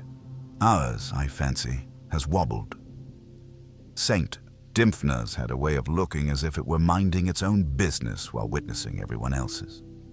The churchyard, slick with a civil drizzle, made a good face of indifference even as Mr. Tyser, the sexton, waved them in with a spade like a semaphore flag of modest emergency. He took them by the least squelchy route. Sexton's knowledge was chiefly of how not to go where everyone else had gone, and paused at the fresh rectangle that held Mr. Bell.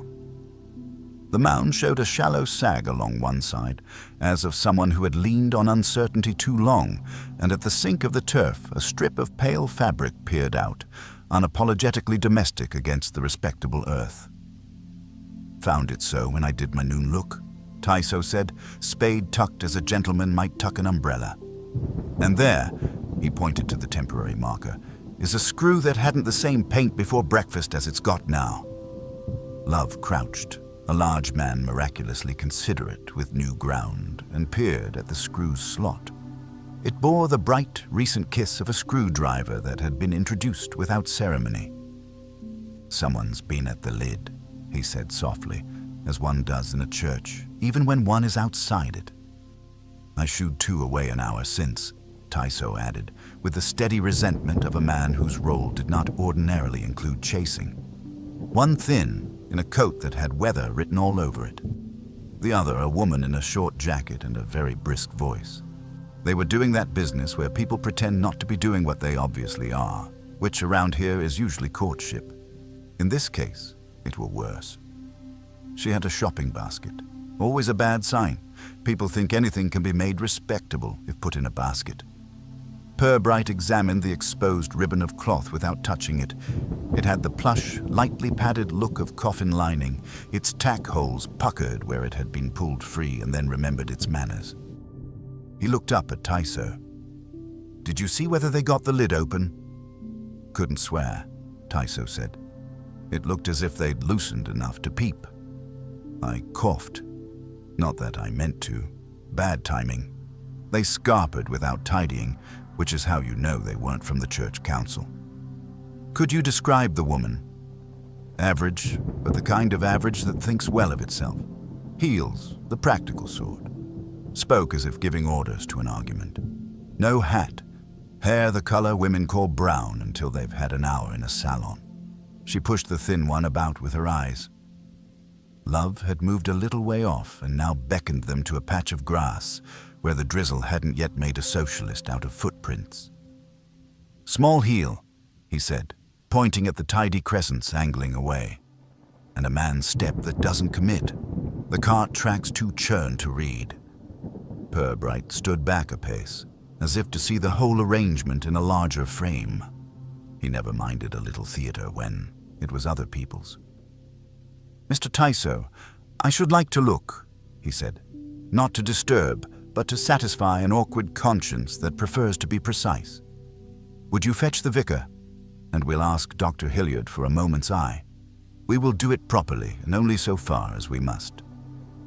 The vicar arrived with the expression of a man who has been told there will be decency, but not necessarily the sort he administers, and Dr. Hilliard came with the purposeful briskness of someone who dislikes being wrung away from certainty to supervise someone else's doubts.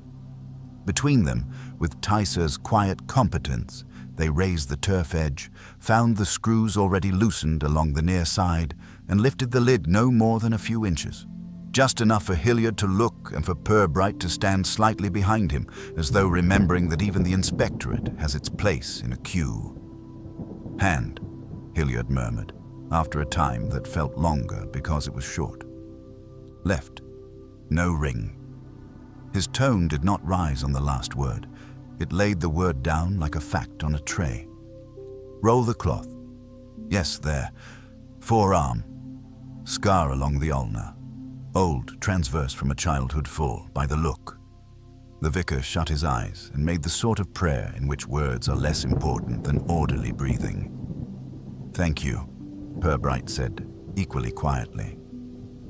He let the lid settle, waited while the screws were turned back to the point where they would reassure without deception, and nodded to Tyso, who patted the turf with the tender practicality of a man who knows the difference between soil and earth. They walked a little distance to let the churchyard be itself again. Hilliard's mustache arranged itself as if to agree with his thoughts. "Vole," he said, not triumphantly, not even with satisfaction, but with a tidy acceptance.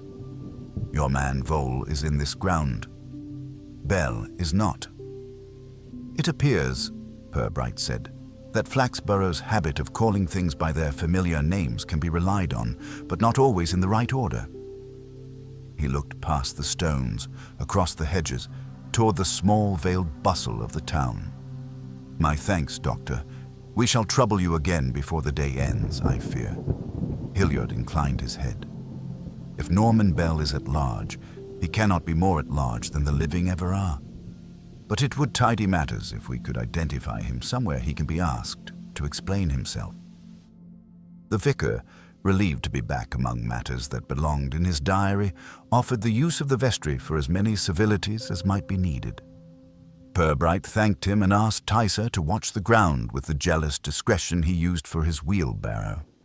They left with the drizzle turned obliging, and found at the gate Councillor Brackenridge coming in with an air of sympathy slightly ahead of him. He lifted his hat, modest on account of clergy. "I trust," he said to nobody in particular but to Purbright by appointment, "that all is tranquil with our interments." "Tranquility," Purbright said gently, "has had a small stumble. Nothing the council need minute yet. But if you should encounter anyone in possession of a screwdriver and a brisk female companion, do try to invent a subcommittee and detain them." Brackenridge flushed in the agreeable way of a man who feels he is once again being asked to be essential. He passed on with the measuring gait of duty. Back at the station, the superintendent's eyebrows, when informed, pursued the familiar exercise of attempting to go where his hairline had been last when he was 25. "You're telling me," Malley said, in the patient manner of a man rephrasing a problem until it agrees to be simple, "that Vole is in Bell's grave, Bell is not in anyone's, and a gentleman with a bottle cleaner's physique is redecorating our chapel for practice." "Something very like that," Purbright agreed. "You may add a lady with a shopping basket and a talent for moving men without touching them." Mally's sigh could have ventilated a small hall. And who benefits from this charade, Inspector, provided we forgive its taste? Someone to whom Mr. Vole's timely burial has cash value, Purbright said. A niece, perhaps, who has already weighed a ring in her palm and in Mr. Troke's inquiry, or someone who needs Mr. Vole to be less accessible to inspection than Mr. Bell presently is. Alternatively, his voice was mild, speculative, someone to whom Mr. Bell's continued absence from the ground is convenient for a few days. A widow who may be happier with certain papers bearing a date or a signature before grief makes the orthodox demands. But I am reluctant to libel prudence until it signs its name. Bell's widow? Mally frowned. She struck me as the sort that carries on, not carries off. Just so, said Purbright. We must not mistake economies for misdemeanors. Yet she admitted a visitor, our thin friend, who inquired about effects, and our sexton saw a woman with him, which suggests this is not a one-man play. Love had been standing in the doorway like a kindly wardrobe, waiting his turn. Sir, he said to Purbright, Nudd wasn't at his shed. Neighbors say he's been in and out for 2 days. When out, he's up by the Exchange or down by Mallow Lane. They also say, this from a reliable drunk, that he was seen last evening talking to Miss Quamby at the Emporium's back door. Talking being the word they chose because there are laws against eavesdropping. Miss Quamby, Purbright repeated, thinking of the undertaker's knot in brown paper and the scornful affection with which she said, context.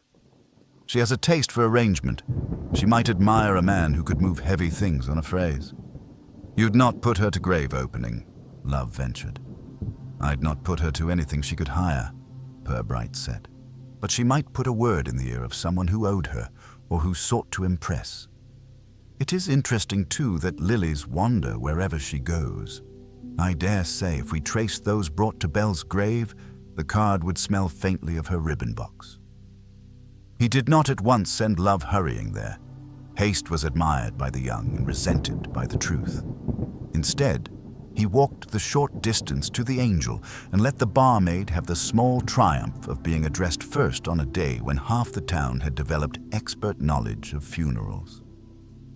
She remembered Brackenridge's boast about carrying a weight with the affectionate contempt a town reserves for its extroverts. More usefully, she recalled Nudd nursing a half and paying for it with coin of a cleanliness suspiciously recent. Someone's tipped him, she said. He was polishing his accent. Those who polish accents are on the brink of a mistake. From the Angel to the Emporium was a few doors and a different weather. Miss Quamby, upon seeing Purbright, arranged her mouth into something that might pass for hospitality on a poster. Inspector, she said, if you've come to order lilies, I warn you I've few left that aren't morally compromised. He admired a spray as one admires a well-brought-up child and said, I'm more interested in cards today. The one at St. Dimphna's. Farewell, Bertram. Was in a careful hand I've seen on your bills. Would that be fair? She looked down at the counter as if a nameless blossom there required sympathy. My assistant wrote it. A boy from the churchyard asked for a spray and gave the name. I debated whether funerary humor was too modern and decided it wasn't humor. We sent it, late. Was that wrong? Not wrong, Purbright said. Only instructive. Were you visited last evening by Mr. Nudd? A thin man. Coat like a bad conscience. She smiled, which made it harder to dislike her. Many thin men visit me, Inspector. Few with consciences. Mr. Nudd brought back a crate we lent the Exchange. I gave him a shilling. If he has bought beer with it, that is his contribution to the economy. And if he has bought a screwdriver, she lifted her hands. Then he has ambitions. Your assistant, the careful hand, would she recognize the woman Mr. Ticey saw at the grave? Perhaps as a customer. Perhaps, Miss Quamby said. Most women with brisk voices buy flowers. They believe it softens them. Men with brisk voices do not. They buy nothing and borrow chairs. Purbright left her with thanks and a purchase. Women who wrote careful cards also remembered who bought ribbon. and walked once more toward Plover Terrace. He did not hurry. He reflected instead, as was his habit when a matter began to flex beyond its first outline, on the uses of inconvenience. A missing body was an inconvenience for an undertaker. A misplaced name was an inconvenience for a registrar. A burial with the wrong man in it was an inconvenience for conscience. People will endure most inconveniences for quite a while, some indefinitely, unless money taps them on the shoulder, or pride. Then even Flaxborough finds itself capable of nocturnal briskness with shopping baskets. Miss Gedge opened her door before he rang, which saved everybody the appearance of surprise. She was pale from effort unspent, and had a look about the eyes that said she had attempted to sleep with both lids and arithmetic. "If you have come to tell me my uncle is lost again," she said, "I will simply cry, and that will be tedious for both of us." "I have come to say," Purbright answered, his voice polite as a folded letter, "that your uncle has been found and not where he should be. He lies, has lain since yesterday, in Mr. Bell's grave. This is not, alas, a matter of folklore. Dr. Hilliard's eye has verified it." She did not cry. She sat quite abruptly on the hall chair so that the shopping basket beside it complained in its wicker voice. "Then what? What is to be done?" "That," Purbright said, "depends on how he came to be there. People sometimes do very foolish things in the dark when they are anxious for daylight. I should like to know, Miss Gedge, whether you have met, alone or accompanied, the thin gentleman who has been so helpful to Flaxborough this week, and whether, in your anxiety, you allowed yourself to be persuaded that getting something done was better than getting it done properly." Her hands rose, clasped, fell. "I told you already. He came once. He said things that sounded as if the world would otherwise stop. He talked about signatures, about the vicar, about how delays can make people ask questions no one can afford. He said he knew people. I told him I knew my uncle. That is all." "Not all," Purbright said, still gentle. "He told you too about rings and scars and things by which solicitors know their own names. And somewhere, a woman with a brisk voice and a basket had decided night would serve her better than day." He looked at the basket, then back to her, and his look, while courteous, had the density of attention that made casual talk obsolete. "Miss Gedge, you have not done a wicked thing, but you may have done a very complicated one. I advise you, for your own peace, to do nothing more at all. No more visits, no more instructions. If anyone calls proposing to finish what was clumsily begun, you will send them away and telephone me. You will say, 'The inspector advised me to be dull.' Can you do that?" She searched his face for an accusation he would not give her. "I can be dull," she said at last, faintly. "Excellent," said Purbright. "It is a virtue that saves more reputations than alibis." When he left Plover Terrace, the sky had decided to stop explaining itself. The drizzle turned to a steady precision that polished the streets and helped rumors grow. Purbright, walking back toward Mallow Lane, let his thoughts sort themselves without hurrying the process. Someone had tried the grave and, earlier, tried the chapel. Someone had brought lilies where names were wrong and had understood enough about scars and rings to alter difficulties with a screwdriver. Nudd had skills and poverty. Miss Quarmby had taste and influence. Miss Gedge had need and apprehension. Mrs. Bell had habit, and a man who visited her with carbolic secrets. Councillor Brackenridge had strong shoulders and a weakness for being useful. Flaxborough itself provided scenery and opportunities. That would do for now. At the corner by the post office, a lad from the vicarage ran up with his jacket as a cape. "Sir, Inspector, message from Mr. Sallowby. He says a gentleman came to book the chapel for 7 this evening for private prayers and left no name but a smell. Mr. Sallowby thought you'd like to attend the devotions." Purbright thanked him gravely and took the paper with the time scrawled upon it. He looked at Love, who had appeared with the instinct of a man who can feel his superior's thoughts from half a street away. "We shall be present," he said. "You with Mr. Nibbs by the side door. eye somewhere appropriate, looking like a mistake that has decided to be instructive.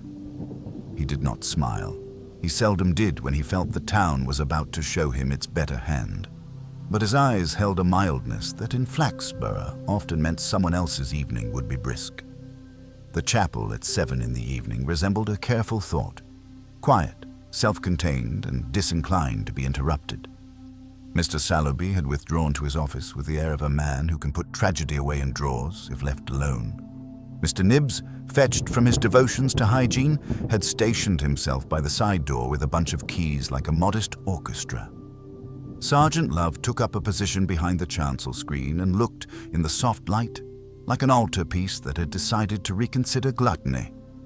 Purbright chose the second pew on the left, where he could see the aisle and where, if anyone came to pray privately, he would appear to be an appropriately retiring obstacle. He folded his hat beside him and thought about the uses of tidiness. Flaxborough had taught him that most people's morality could be located somewhere between a well-polished brass plate and a drawer of string. They meant to do right and kept the means to put things back if they failed. What had occurred in the last 24 hours had not, he was fairly sure, begun from wickedness. It had begun from a little panic about respectability, been accelerated by the availability of twine and brown paper, and guided by someone whose idea of decency included screwdrivers. There were worse definitions. At 2 minutes past the hour, the latch on the side door lifted with a small, tested confidence. Nibbs, whose posture had been that of a man prepared to forgive before confronting, tightened.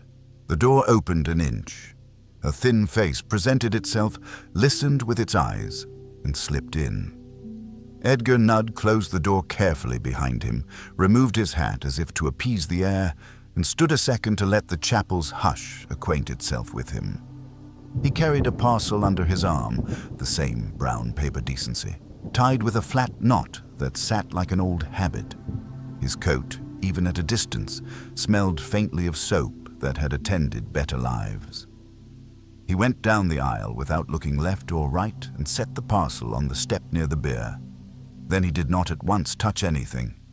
He stood there and looked at the pall, at the small cross, at the trestle. Sallowby had found moved a quarter inch, and his face wore the expression of a man who means to do wrong to prevent something worse and is not sure he has calculated the correct exchange rate.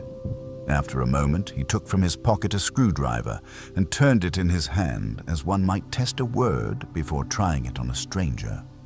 The handle of the side door trembled.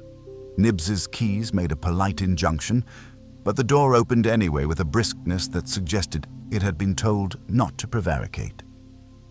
A woman came in with the small efficiency of a person who never leaves a room in the same state she found it. Short jacket, practical heels that took little prisoner of carpet, hair that had considered salon possibilities and taken what was useful. She did not carry a basket now. She carried a neat reticule whose size implied it could contain only what was necessary and whose contents argued otherwise. "Edgar," she said under her breath, as one speaks to a child whose intelligence one respects, but whose judgment one employs as a last resort. "You're late. Mr. S. has nerves." "I waited," Nudd murmured, eyes not leaving the pall. "Door was watched earlier." "Everything's watched," she said, and her tone made surveillance sound like an incompetence. "Do it then." Nudd glanced up the nave. He saw nothing beyond the agreeable suggestion of a man in a pew, and perhaps dismissed him as the sort of sorrow that keeps regular hours. His hand went to the edge of the pall and smoothed it, an automatic tenderness that made Purbright more melancholy than any speech could have done. Then he laid the screwdriver on the trestle, undid the parcel, and revealed a folded length of lining, pale, padded, the exact domesticity Tice's turf had shown, and, beneath it, a small tin. Its lid lifted to disclose the modest glitter of brass, plates that declared identity if allowed to, and one plate that had known impatient hands. "Which?" Nudd whispered. The woman's mouth drew into a decision. She produced from her reticule a scrap of paper and compared, by touch rather than sight, the engraved letters with whatever counsel the paper offered. "Vole goes back where he belongs," she said. "We stop this nonsense before the whole town's in and out with hymn books."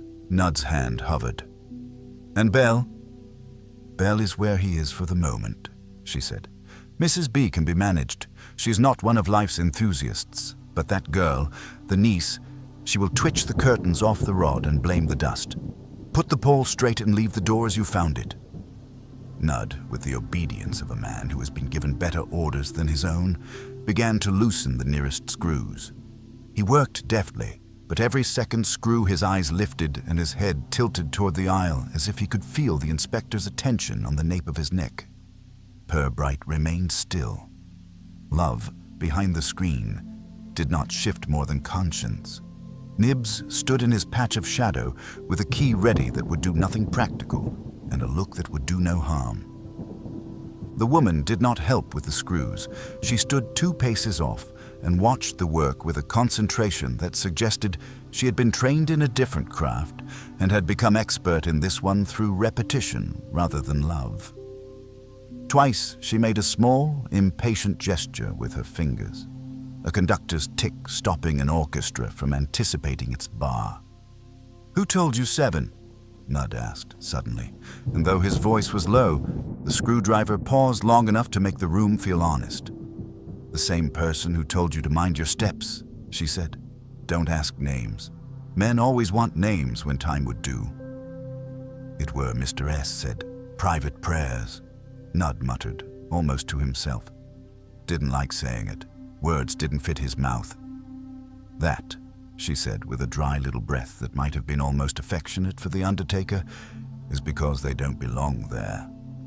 They had 3 screws loosened and were testing the give when the chapel door from the lobby opened with the firmly apologetic sound of a handle used by those who believe in doors as institutions.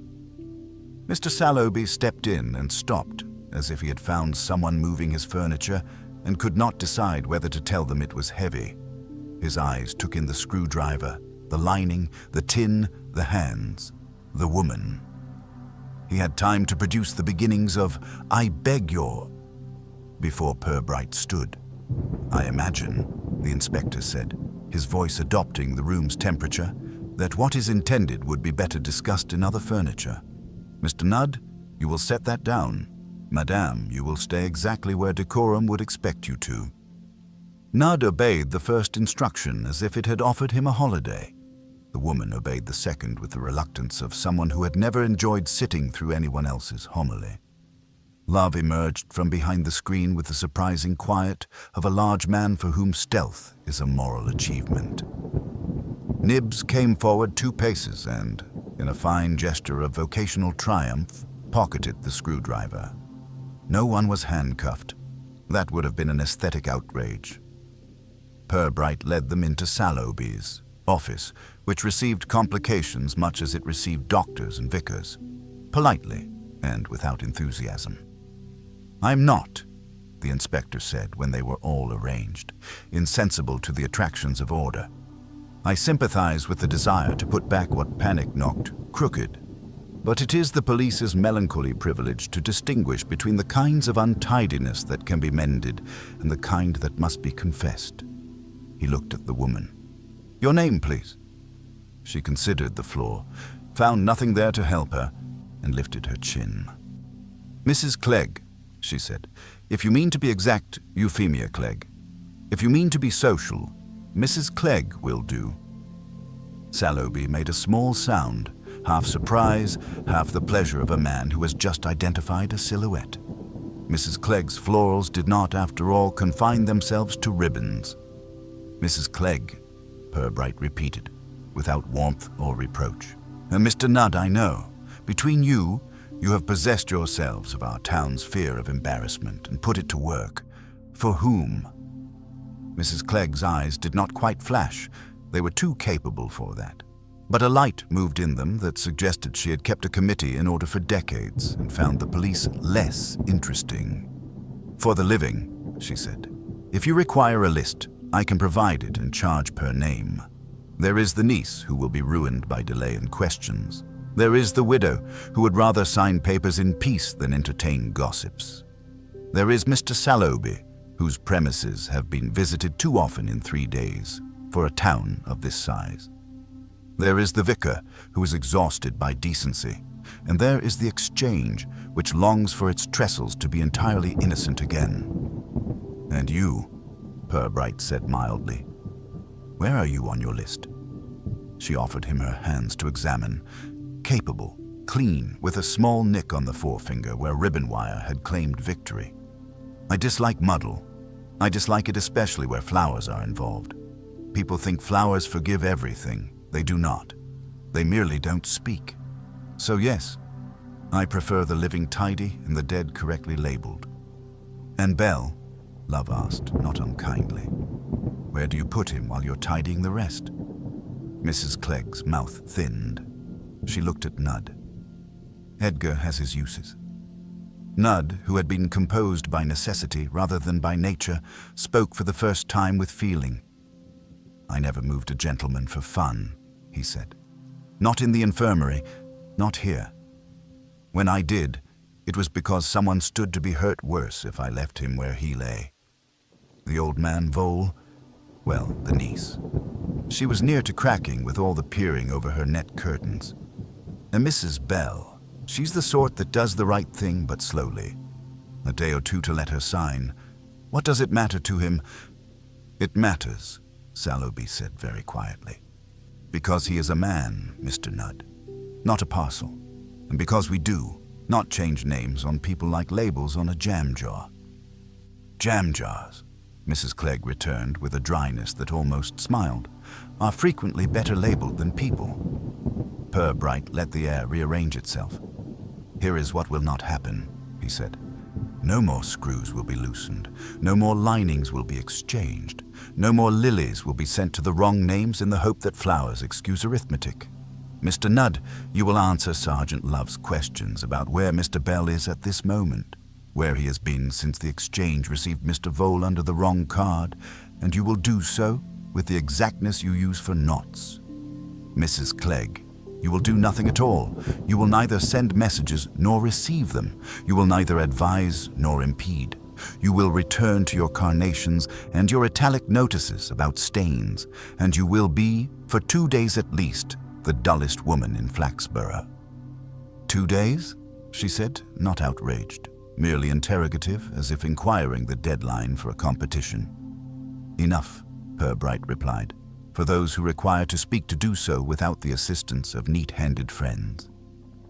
And if we refuse? She asked, with the academic curiosity of a woman who has always wanted to be present at the invention of obstinacy.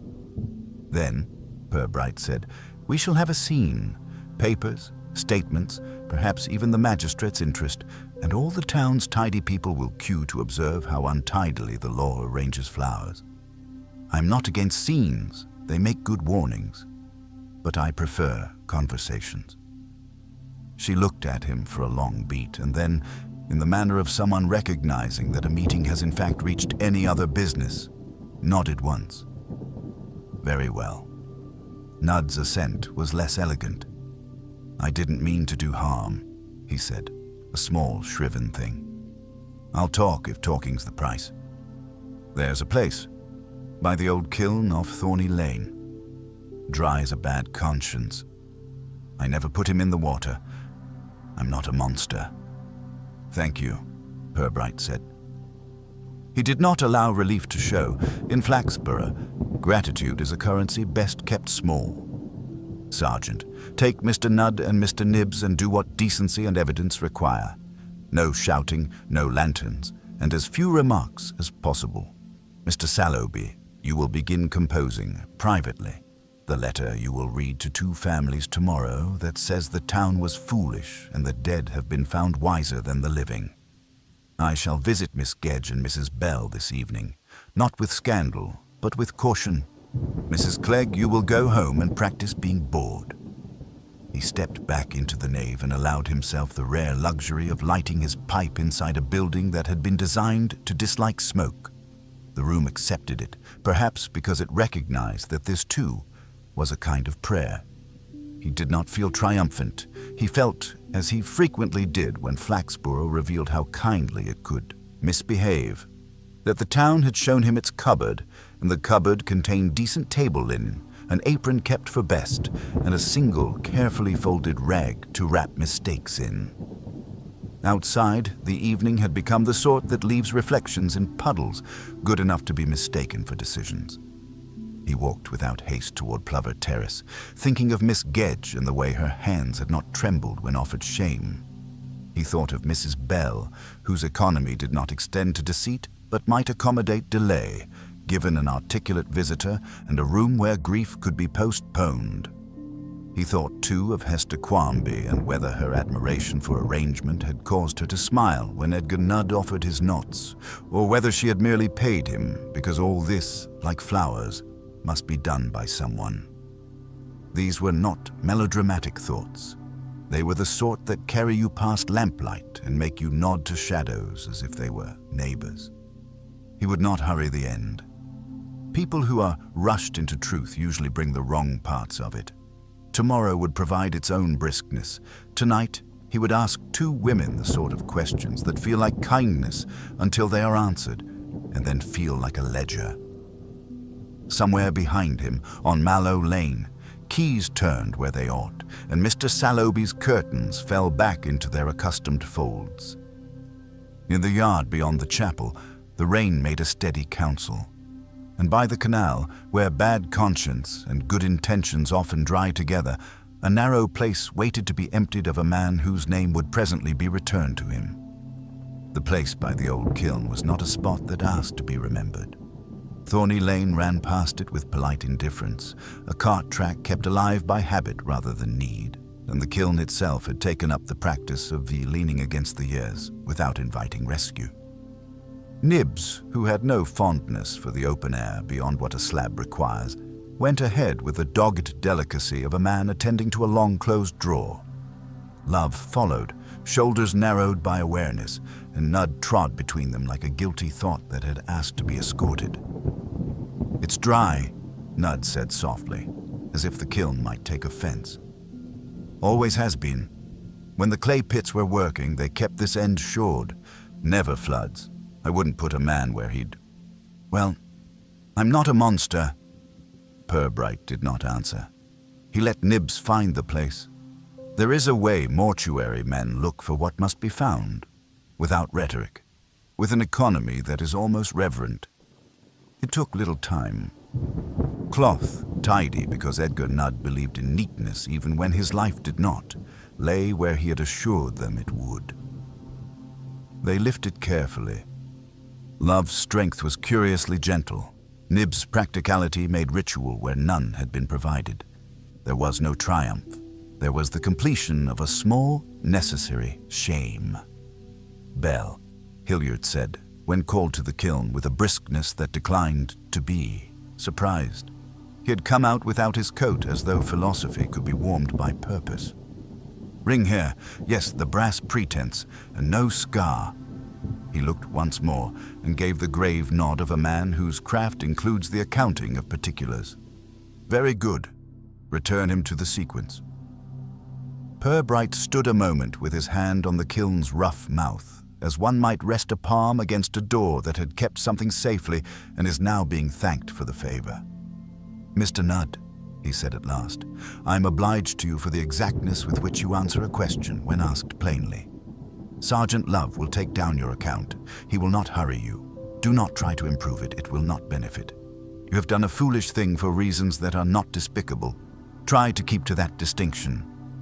They brought Norman Bell along Thorny Lane under canvas that aspired to dignity and was, by the determination of the men carrying it, nearly there. Sallowby met them at the chapel door with a face that had decided to forgive before anyone apologized. There are towns where undertakers preside. Flaxborough's undertaker served. He had already laid out 2 rooms as if hosting remorse. "That will do," Purbright said to Love, when the ledger had accepted the corrected names with a sigh that was almost audible. "No statements tonight beyond what is needed to prevent our consciences inventing. Tomorrow we shall perform on paper and politely. what this evening has accomplished in boots. The town, as towns do, appeared to notice nothing while registering everything. Curtains did not so much twitch as become more attentive to their folds. The Angel acquired customers who drank half pints as if they were alibis. Mrs. Glossop pronounced that she had always mistrusted lilies, which was as near as Flaxborough came to prophecy. Purbright, whose work improved when people assumed he had finished it, went to Plover Terrace. Miss Gedge opened before his knuckle reached the wood. She had not slept. She had kept company with arithmetic instead. He told her, in the same tone he had employed when asking for the ring, that her uncle had been restored to his name and that the business, while not concluded, had been corrected where it most offended. She sat again, with resignation rather than collapse. "I do not ask who did it," she said. "I assume the town did it, as it does everything, by committee and by mistake." "It will feel better," Purbright said gently, "to imagine a committee. The truth is poorer and more personal, but whatever was done will not be asked to carry more weight than it can bear." He looked towards the mantel. "Your solicitor?" "Mr. Askew," she said. "He is slow because he is thorough, and thorough because he is slow. I thought to urge him with the ring, then I thought better." She hesitated.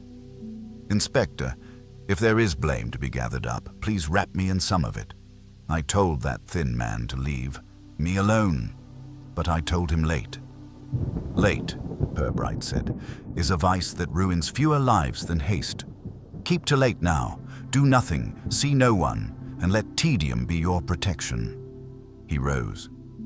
"Tomorrow morning, Mr. Sallowby will ask you to look at your uncle in a room that respects both of you. You will do so and then go home. That is all." Mrs. Bell lived half a mile and a small philosophy away. She accepted him with a tragic economy. No dramatics, a handkerchief employed as a tool rather than a symbol. He told her what had been found and what would follow. "Then he's back," she said, which was a sentence that accomplished its own pity. "Very well, I shall do what one does. And those papers—" She looked at the sideboard, where a blotter lay slightly at an angle as if the pen beneath had moved. "There is a small matter with the landlord. He prefers signatures before he prefers compassion. If I have been guilty of wishing to be allowed to sign without a grave on my mind, I suppose I am guilty." "Wanting one's hands free is not an offense," Purbright said. "But I must ask, last night a thin man visited you with news and suggestions. If he comes again, you will forget that you own a kettle. You will send him from your step and tell the vicar you have done a hard thing. Then you will sleep, and in the morning the undertaker will ask you for a small courage, which you will provide." He looked at her watchful, economical face. "And you will bring the watch your husband no longer wore and the ring he still did, because where the living are tidy, the dead are spared embarrassment." "I can do that," she said. "I have done worse." He left her with a sense, almost comfort, that endurance so modest could not be improved upon by advice. Outside, the rain gave up its grudge and allowed the street lamps to show what they were for. Purbright walked without aim other than to let his mind sort quietly. He thought of Mrs. Clegg's reticule and the way her fingers had conducted Nudd as if he were a reliable but limited instrument. He thought of Hester Quarmby, who had looked amused at the idea of ambition involving a screwdriver.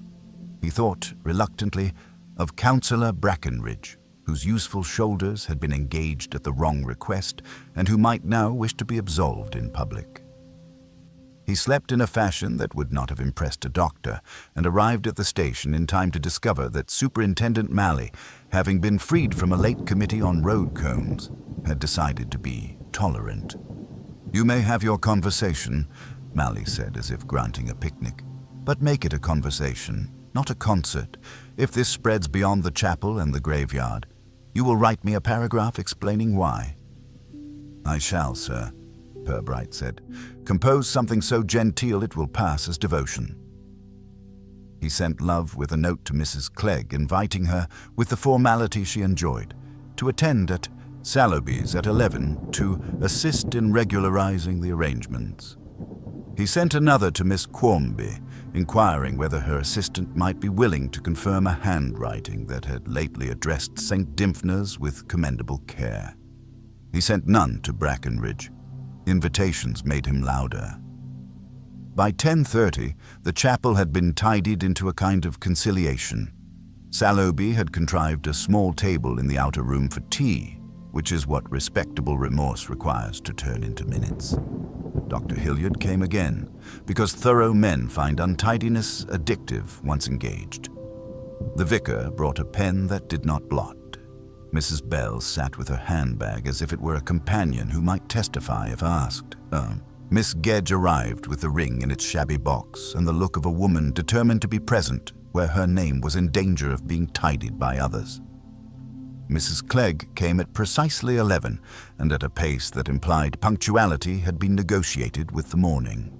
Her mouth was an instrument. Today, it had chosen to be a line. Hester Quarmby did not come herself. She sent the assistant, a young woman with a steady hand and the surprised dignity of the competent. Edgar Nudd, at Sergeant Love's quiet insistence, stood at the back like a supplementary hymn. Purbright let the room assemble itself and then performed the small test he had been arranging in his mind since the kiln. He took from his pocket the scrap of brown paper he had carried since the exchange yard, the corner where a penciled V had been crossed and corrected into a shaky N, and laid it on the table beside the tin that still held the plates. He did not look at it. He looked at Mrs. Clegg and, because he was not vindictive, at Miss Gedge and Mrs. Bell in turn. "Before we deal with signatures," he said mildly, "a note about labels. In haste, one makes a letter, and in fear, one alters it. In pride, one pretends not to see the alteration.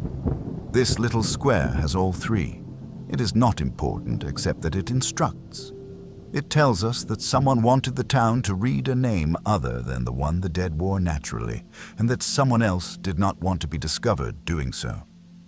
I am not asking who wrote the letters. I am asking..."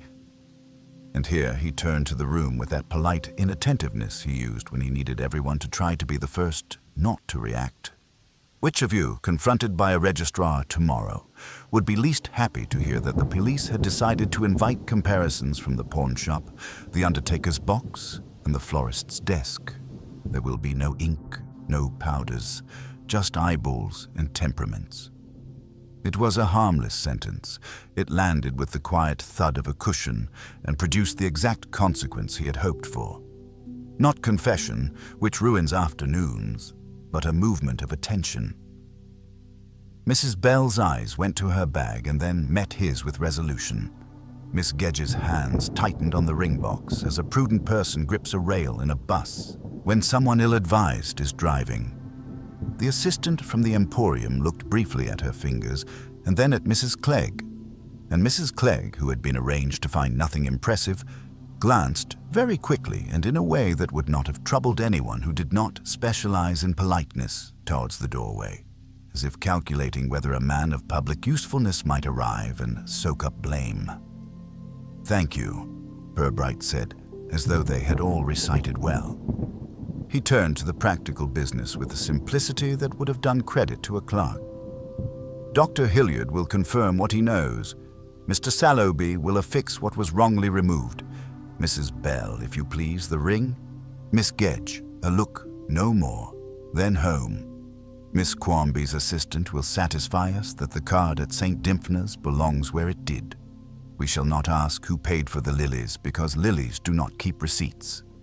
And Mrs. Clegg," his voice did not harden. It merely began to take minutes, "will tell me, when we have all finished being proper, who asked her to assist at the graveyard with a shopping basket and whether that person's name begins with H." Mrs. Clegg, whose talents did not include astonishment, betrayed none, but a small heat rose in her cheek that had nothing to do with the room. "Inspector," she said, "you are in love with letters." "The town will be improved when you take up calligraphy." "The town," Purbright said, "will be improved when it stops thinking a basket makes anything respectable." The formalities took less than an hour because, once the theater was removed, Flaxborough preferred short plays.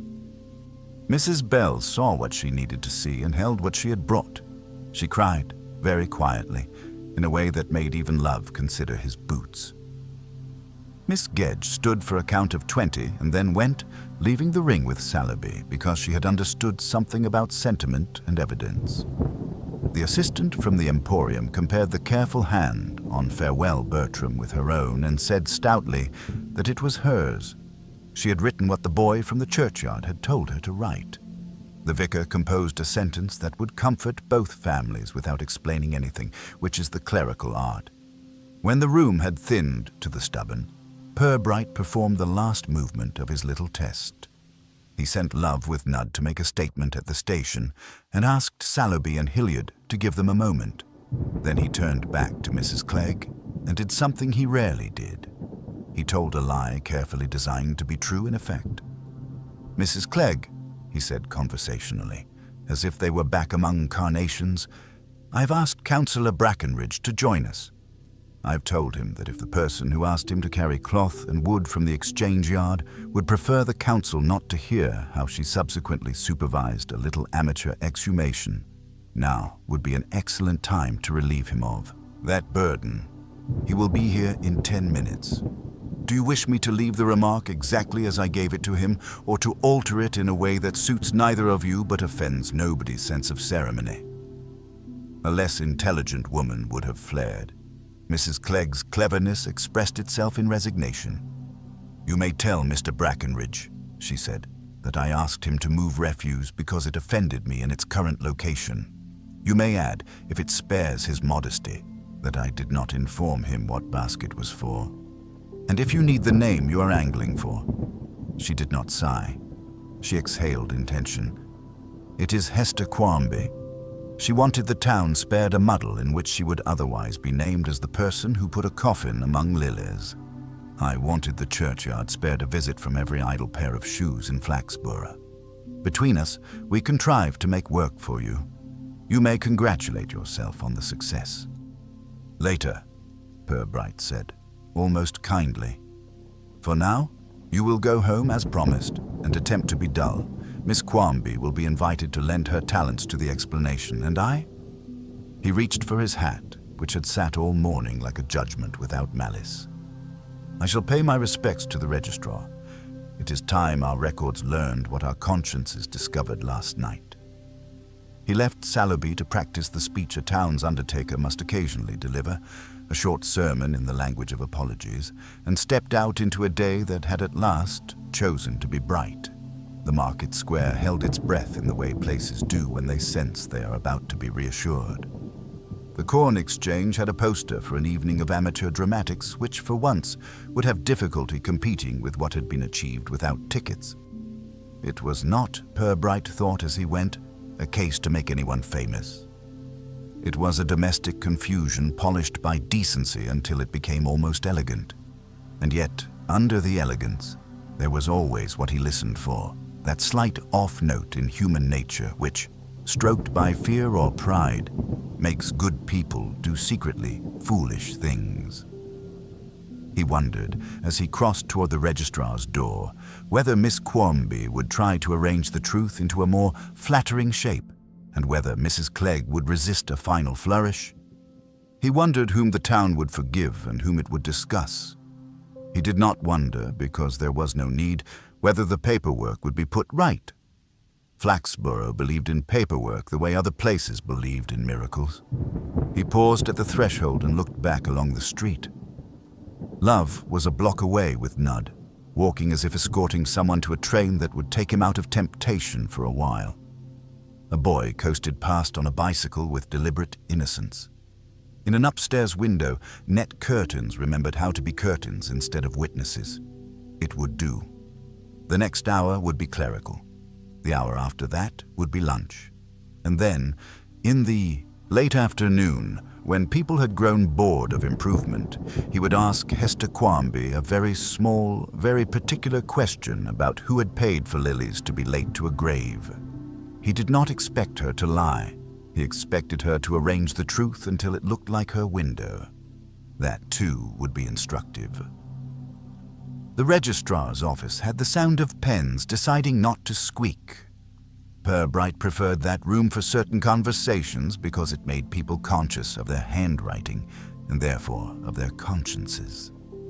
Mrs. Wiveton, registrar since the reign of carbon paper, received him with the courteous severity of a woman whose documents did not include the concept of nearly. "We shall," she said, when he had finished, "require 2 corrections, 1 caution, and a memorandum to the bishop only if the vicar insists on liturgical flourishes. It is tiresome, Inspector, because people think names are decorations. They are not. They are hinges. When badly oiled, doors complain." "Hinges," Purbright agreed. "I have brought oil and apologies." He left with the necessary forms and the comfort of having put bureaucracy on his side. Then he turned his steps toward the Emporium.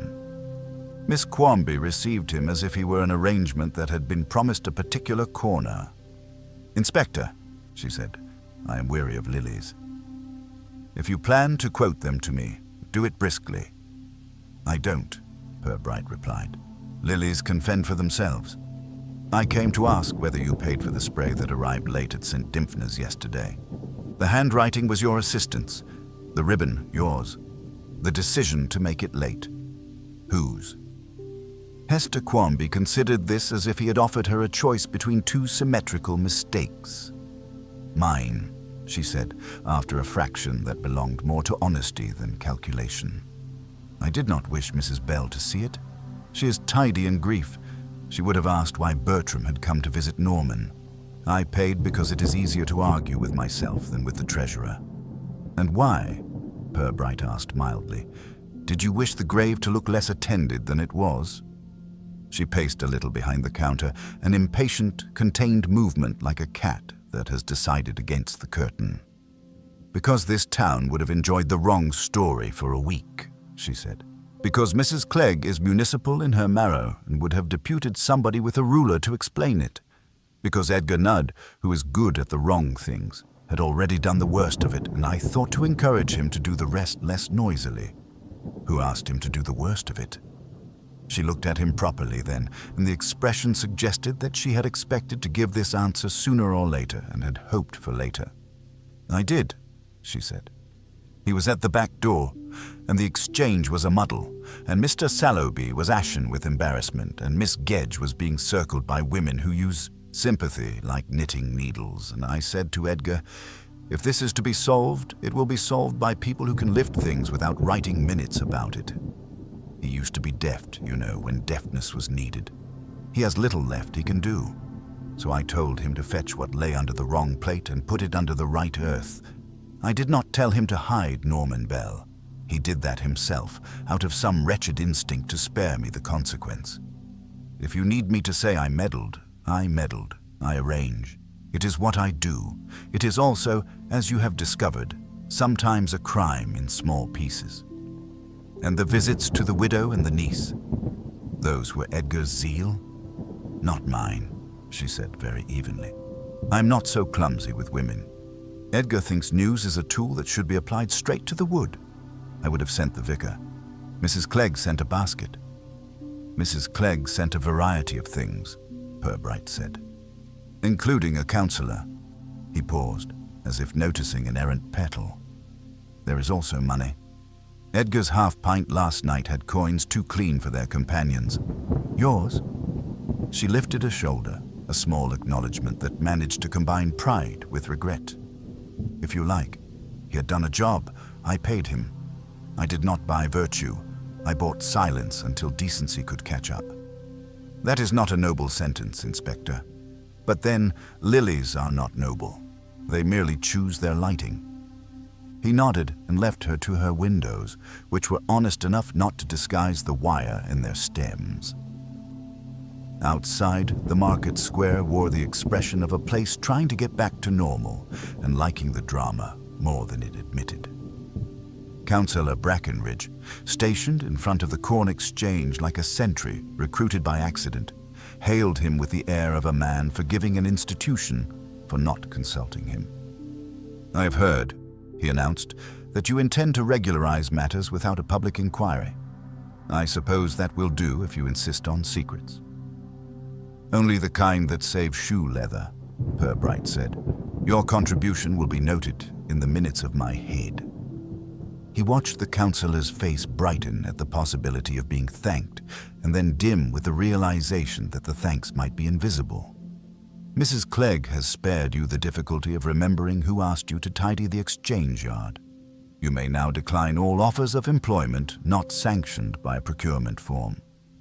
Brackenridge puffed, wounded and relieved in equal measure. If there is a meeting, he said, trying again, I should naturally chair it. There will be a small conversation, Purbright said, in a room that does not echo.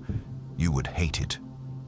He returned to the station to find Love with a notebook that looked better for having been used lately. Nudd's statement's tidy, sir, Love reported. Times, places, a description of the shovel he borrowed that suggests he thought you'd ask its name. He says he swapped the plates in the exchange yard, took the V off the empty and put the B on the coffin for the morning burial, when Miss Quarmby asked him to save the town an explanation.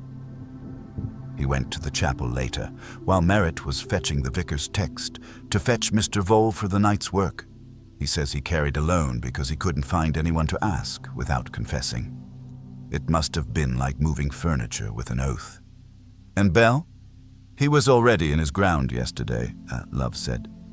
Nudd went in the small hours, loosened the screws, lifted him out, took him to the kiln, not the water, he insists, and then returned with Mr. Vole. He said the soil behaved. He seems proud of that. Says he's done worse jobs with the infirmary and found less conscience in them. He thinks the law should weigh work as well as wickedness. It often does, Purbright said. Only the scales are never admired. He sat a moment and let the habit of reflection find its line. We will not arrest anyone today, he added. We will ask the town to sit at a table with its better manners on. Tomorrow morning, Hilliard will say, this is Vole to Miss Gedge and this is Bell to Mrs. Bell. They will sign. Sallowby will do what undertakers always do when confronted with the living's ingenuity. He will put things right and add it to the price of his patience. And tonight? Love asked. Tonight, said Purbright, we shall ask the town to listen to itself. Invite Mrs. Clegg, Miss Quarmby, Mrs. Bell, Miss Gedge, Sallowby, Hilliard, and, because he will otherwise make a speech in the Angel, Brackenridge. The Corn Exchange Committee room will do. Tea, if Mrs. Bridden can be induced to pour without comment. I shall bring the small square of brown paper and the tin of plates, and I shall say nothing more than the least necessary. People like to forgive themselves in company. Love grinned. The reveal, sir? Purbright disliked melodramatic italics, but he accepted the convenience. If you must, though I prefer the word explanation. It flatters fewer people. By late afternoon, the Corn Exchange had been persuaded into a sort of privacy.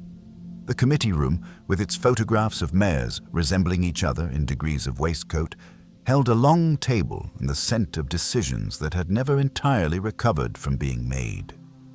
Mrs. Bridden came in with a pot of tea that looked capable of solving a border dispute, glared warningly at Brackenridge, and left again as if she had been paid to hate gossip and loved value for money. They took their places without drama because Flaxborough did not expend flamboyance on furniture. Mrs. Bell sat near the door with the poise of someone willing to leave if the conversation turned theatrical.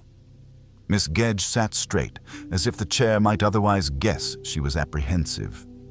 Mrs. Clegg was punctual. Miss Quarmby was not late, but arrived with the look of someone who had tested the light outside first.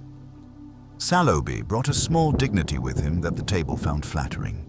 Hilliard brought a pen that would not blot onto the minutes. Brackenridge brought himself and the air round his collar. Purbright remained standing, not to dominate, but to keep the room from thinking this was a tribunal. He placed the tin and the scrap of paper on the table and kept his hands in his pockets, which in Flaxborough was considered almost rakish.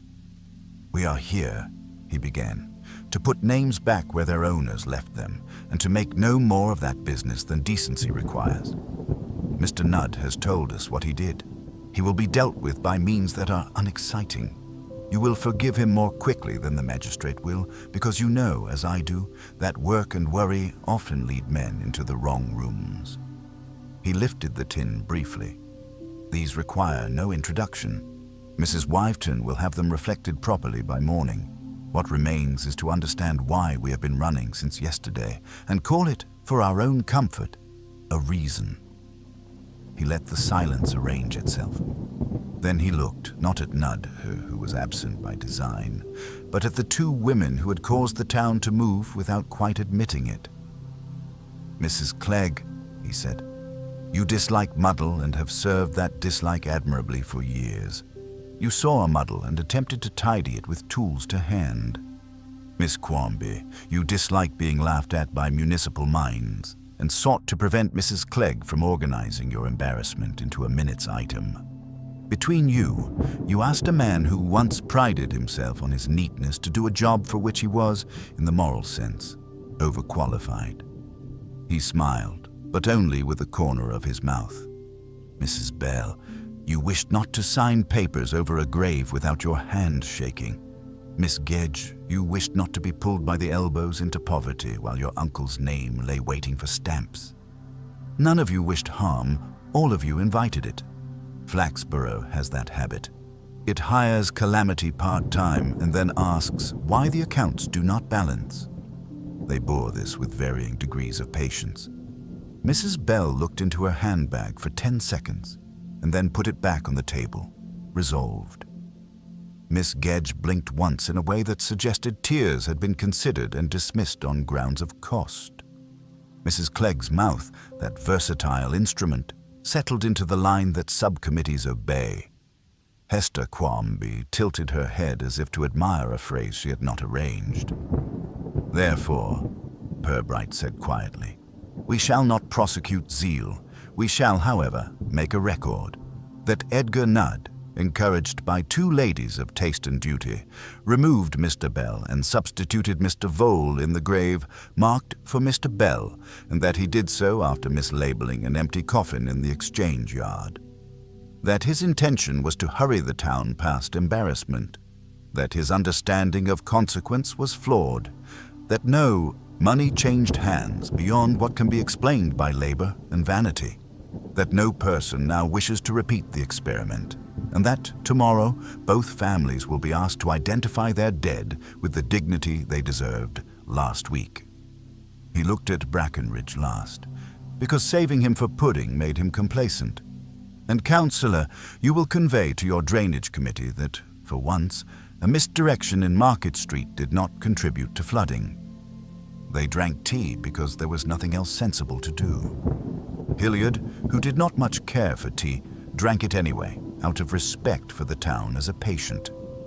Sallowby promised, in a voice that made everyone feel better about having been born, that by Friday the curtains in the chapel would have forgiven the week. Mrs. Bell said only that she would be at the chapel at 9. Miss Gedge asked whether she ought to wear black. Mrs. Clegg told her solemn colors were best even for relief. Miss Quarmby did not apologize, because it is not a florist's habit. She said she would take down the window with the ivy behaving like a crown, and make something simpler. When the meeting ended, they left in ones and twos because that is how towns forgive. Brackenridge lingered to be thanked. Purbright offered him a sentence that could, in a certain light, be mistaken for gratitude. Hilliard slipped away with the pen, Sallowby with the tin. Mrs. Bridden came back to clear cups with a speed that said she had already been told everything important by the teapot. Love, when they were alone, said, "You didn't mention charges, sir." "Not yet," Purbright said. "If we need the magistrate, he'll be where we left him, but I suspect the town will punish everybody adequately by being itself. Mrs. Clegg will be tolerated but not indulged for a fortnight. Miss Quarmby will be admired and resented in equal parts. Edgar Nudd will not buy a drink for 6 weeks for the excellent reason that no one will serve him. And the Angel will invent a story about a man who accidentally buried himself. We will correct only the last of those. They stepped into the corridor. The evening had begun to practice. Light from the high windows made municipal dust look almost festive. Purbright paused, his hand on the door, and allowed himself the luxury of deciding what came next. "Tomorrow morning," he said, "we complete the politeness. Tomorrow afternoon I shall have a word with Mr. Askew about Miss Gedge's affairs and with Mrs. Bell's landlord about his appetite. And then," he smiled finally, "we shall return to paperwork, the only aftermath Flaxborough really enjoys." He pushed the door open. Outside, the square was in the act of resuming.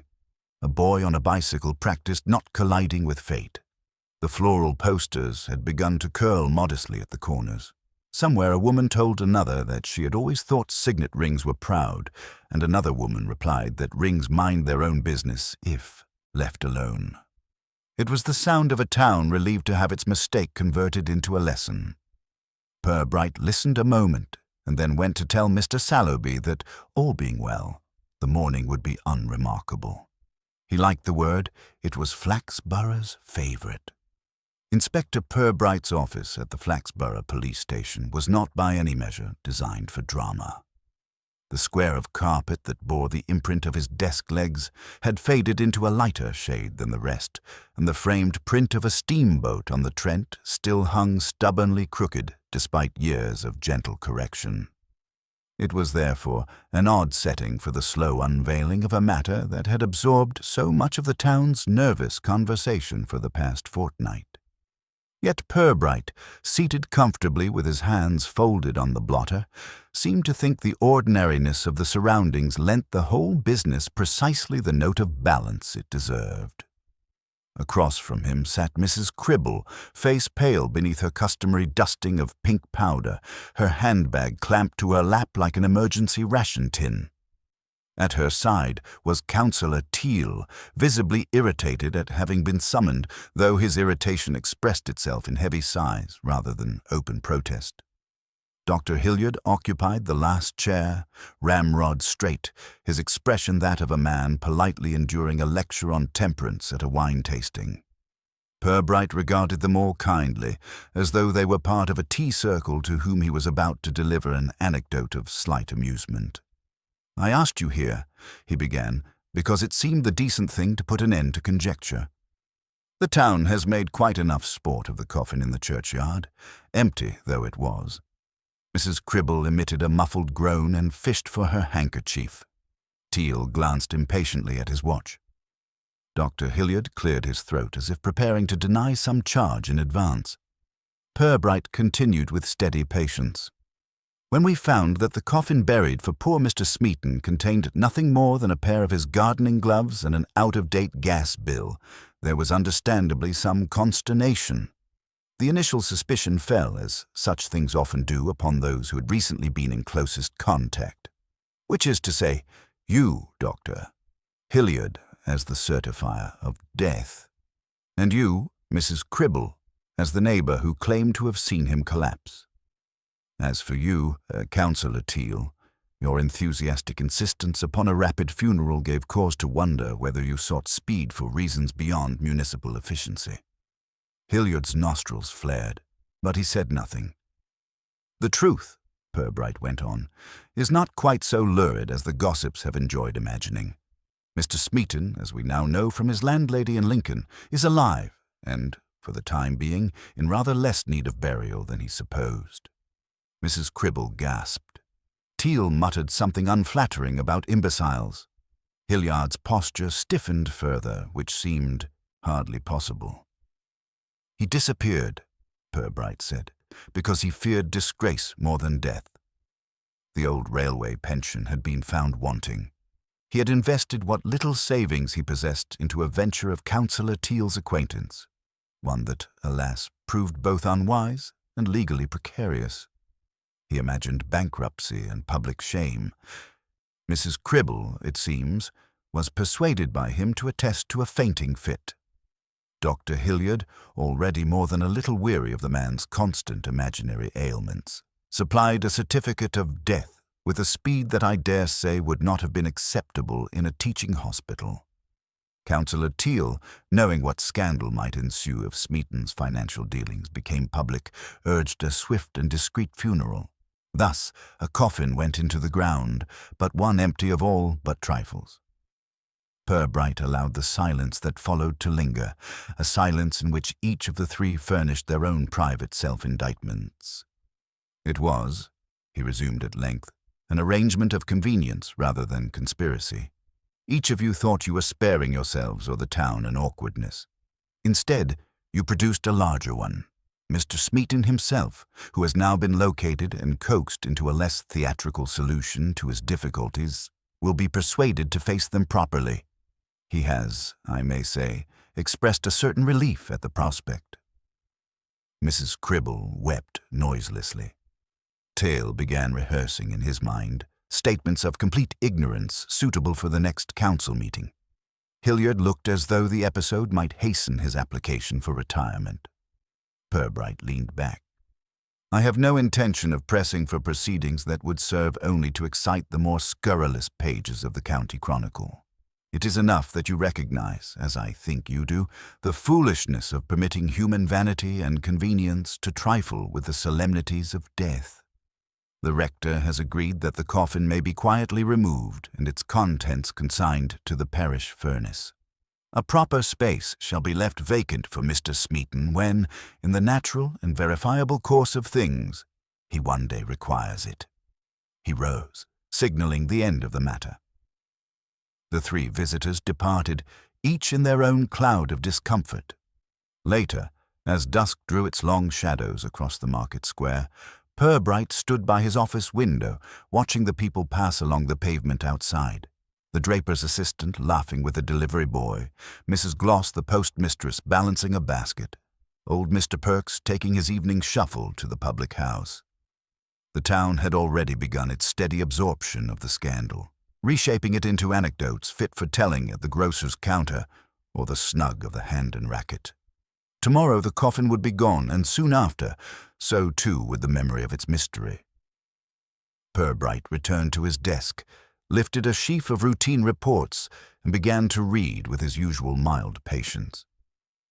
There was satisfaction in the return to ordinary paperwork, in the quiet tidying away of irregularities into the neatness of daily life.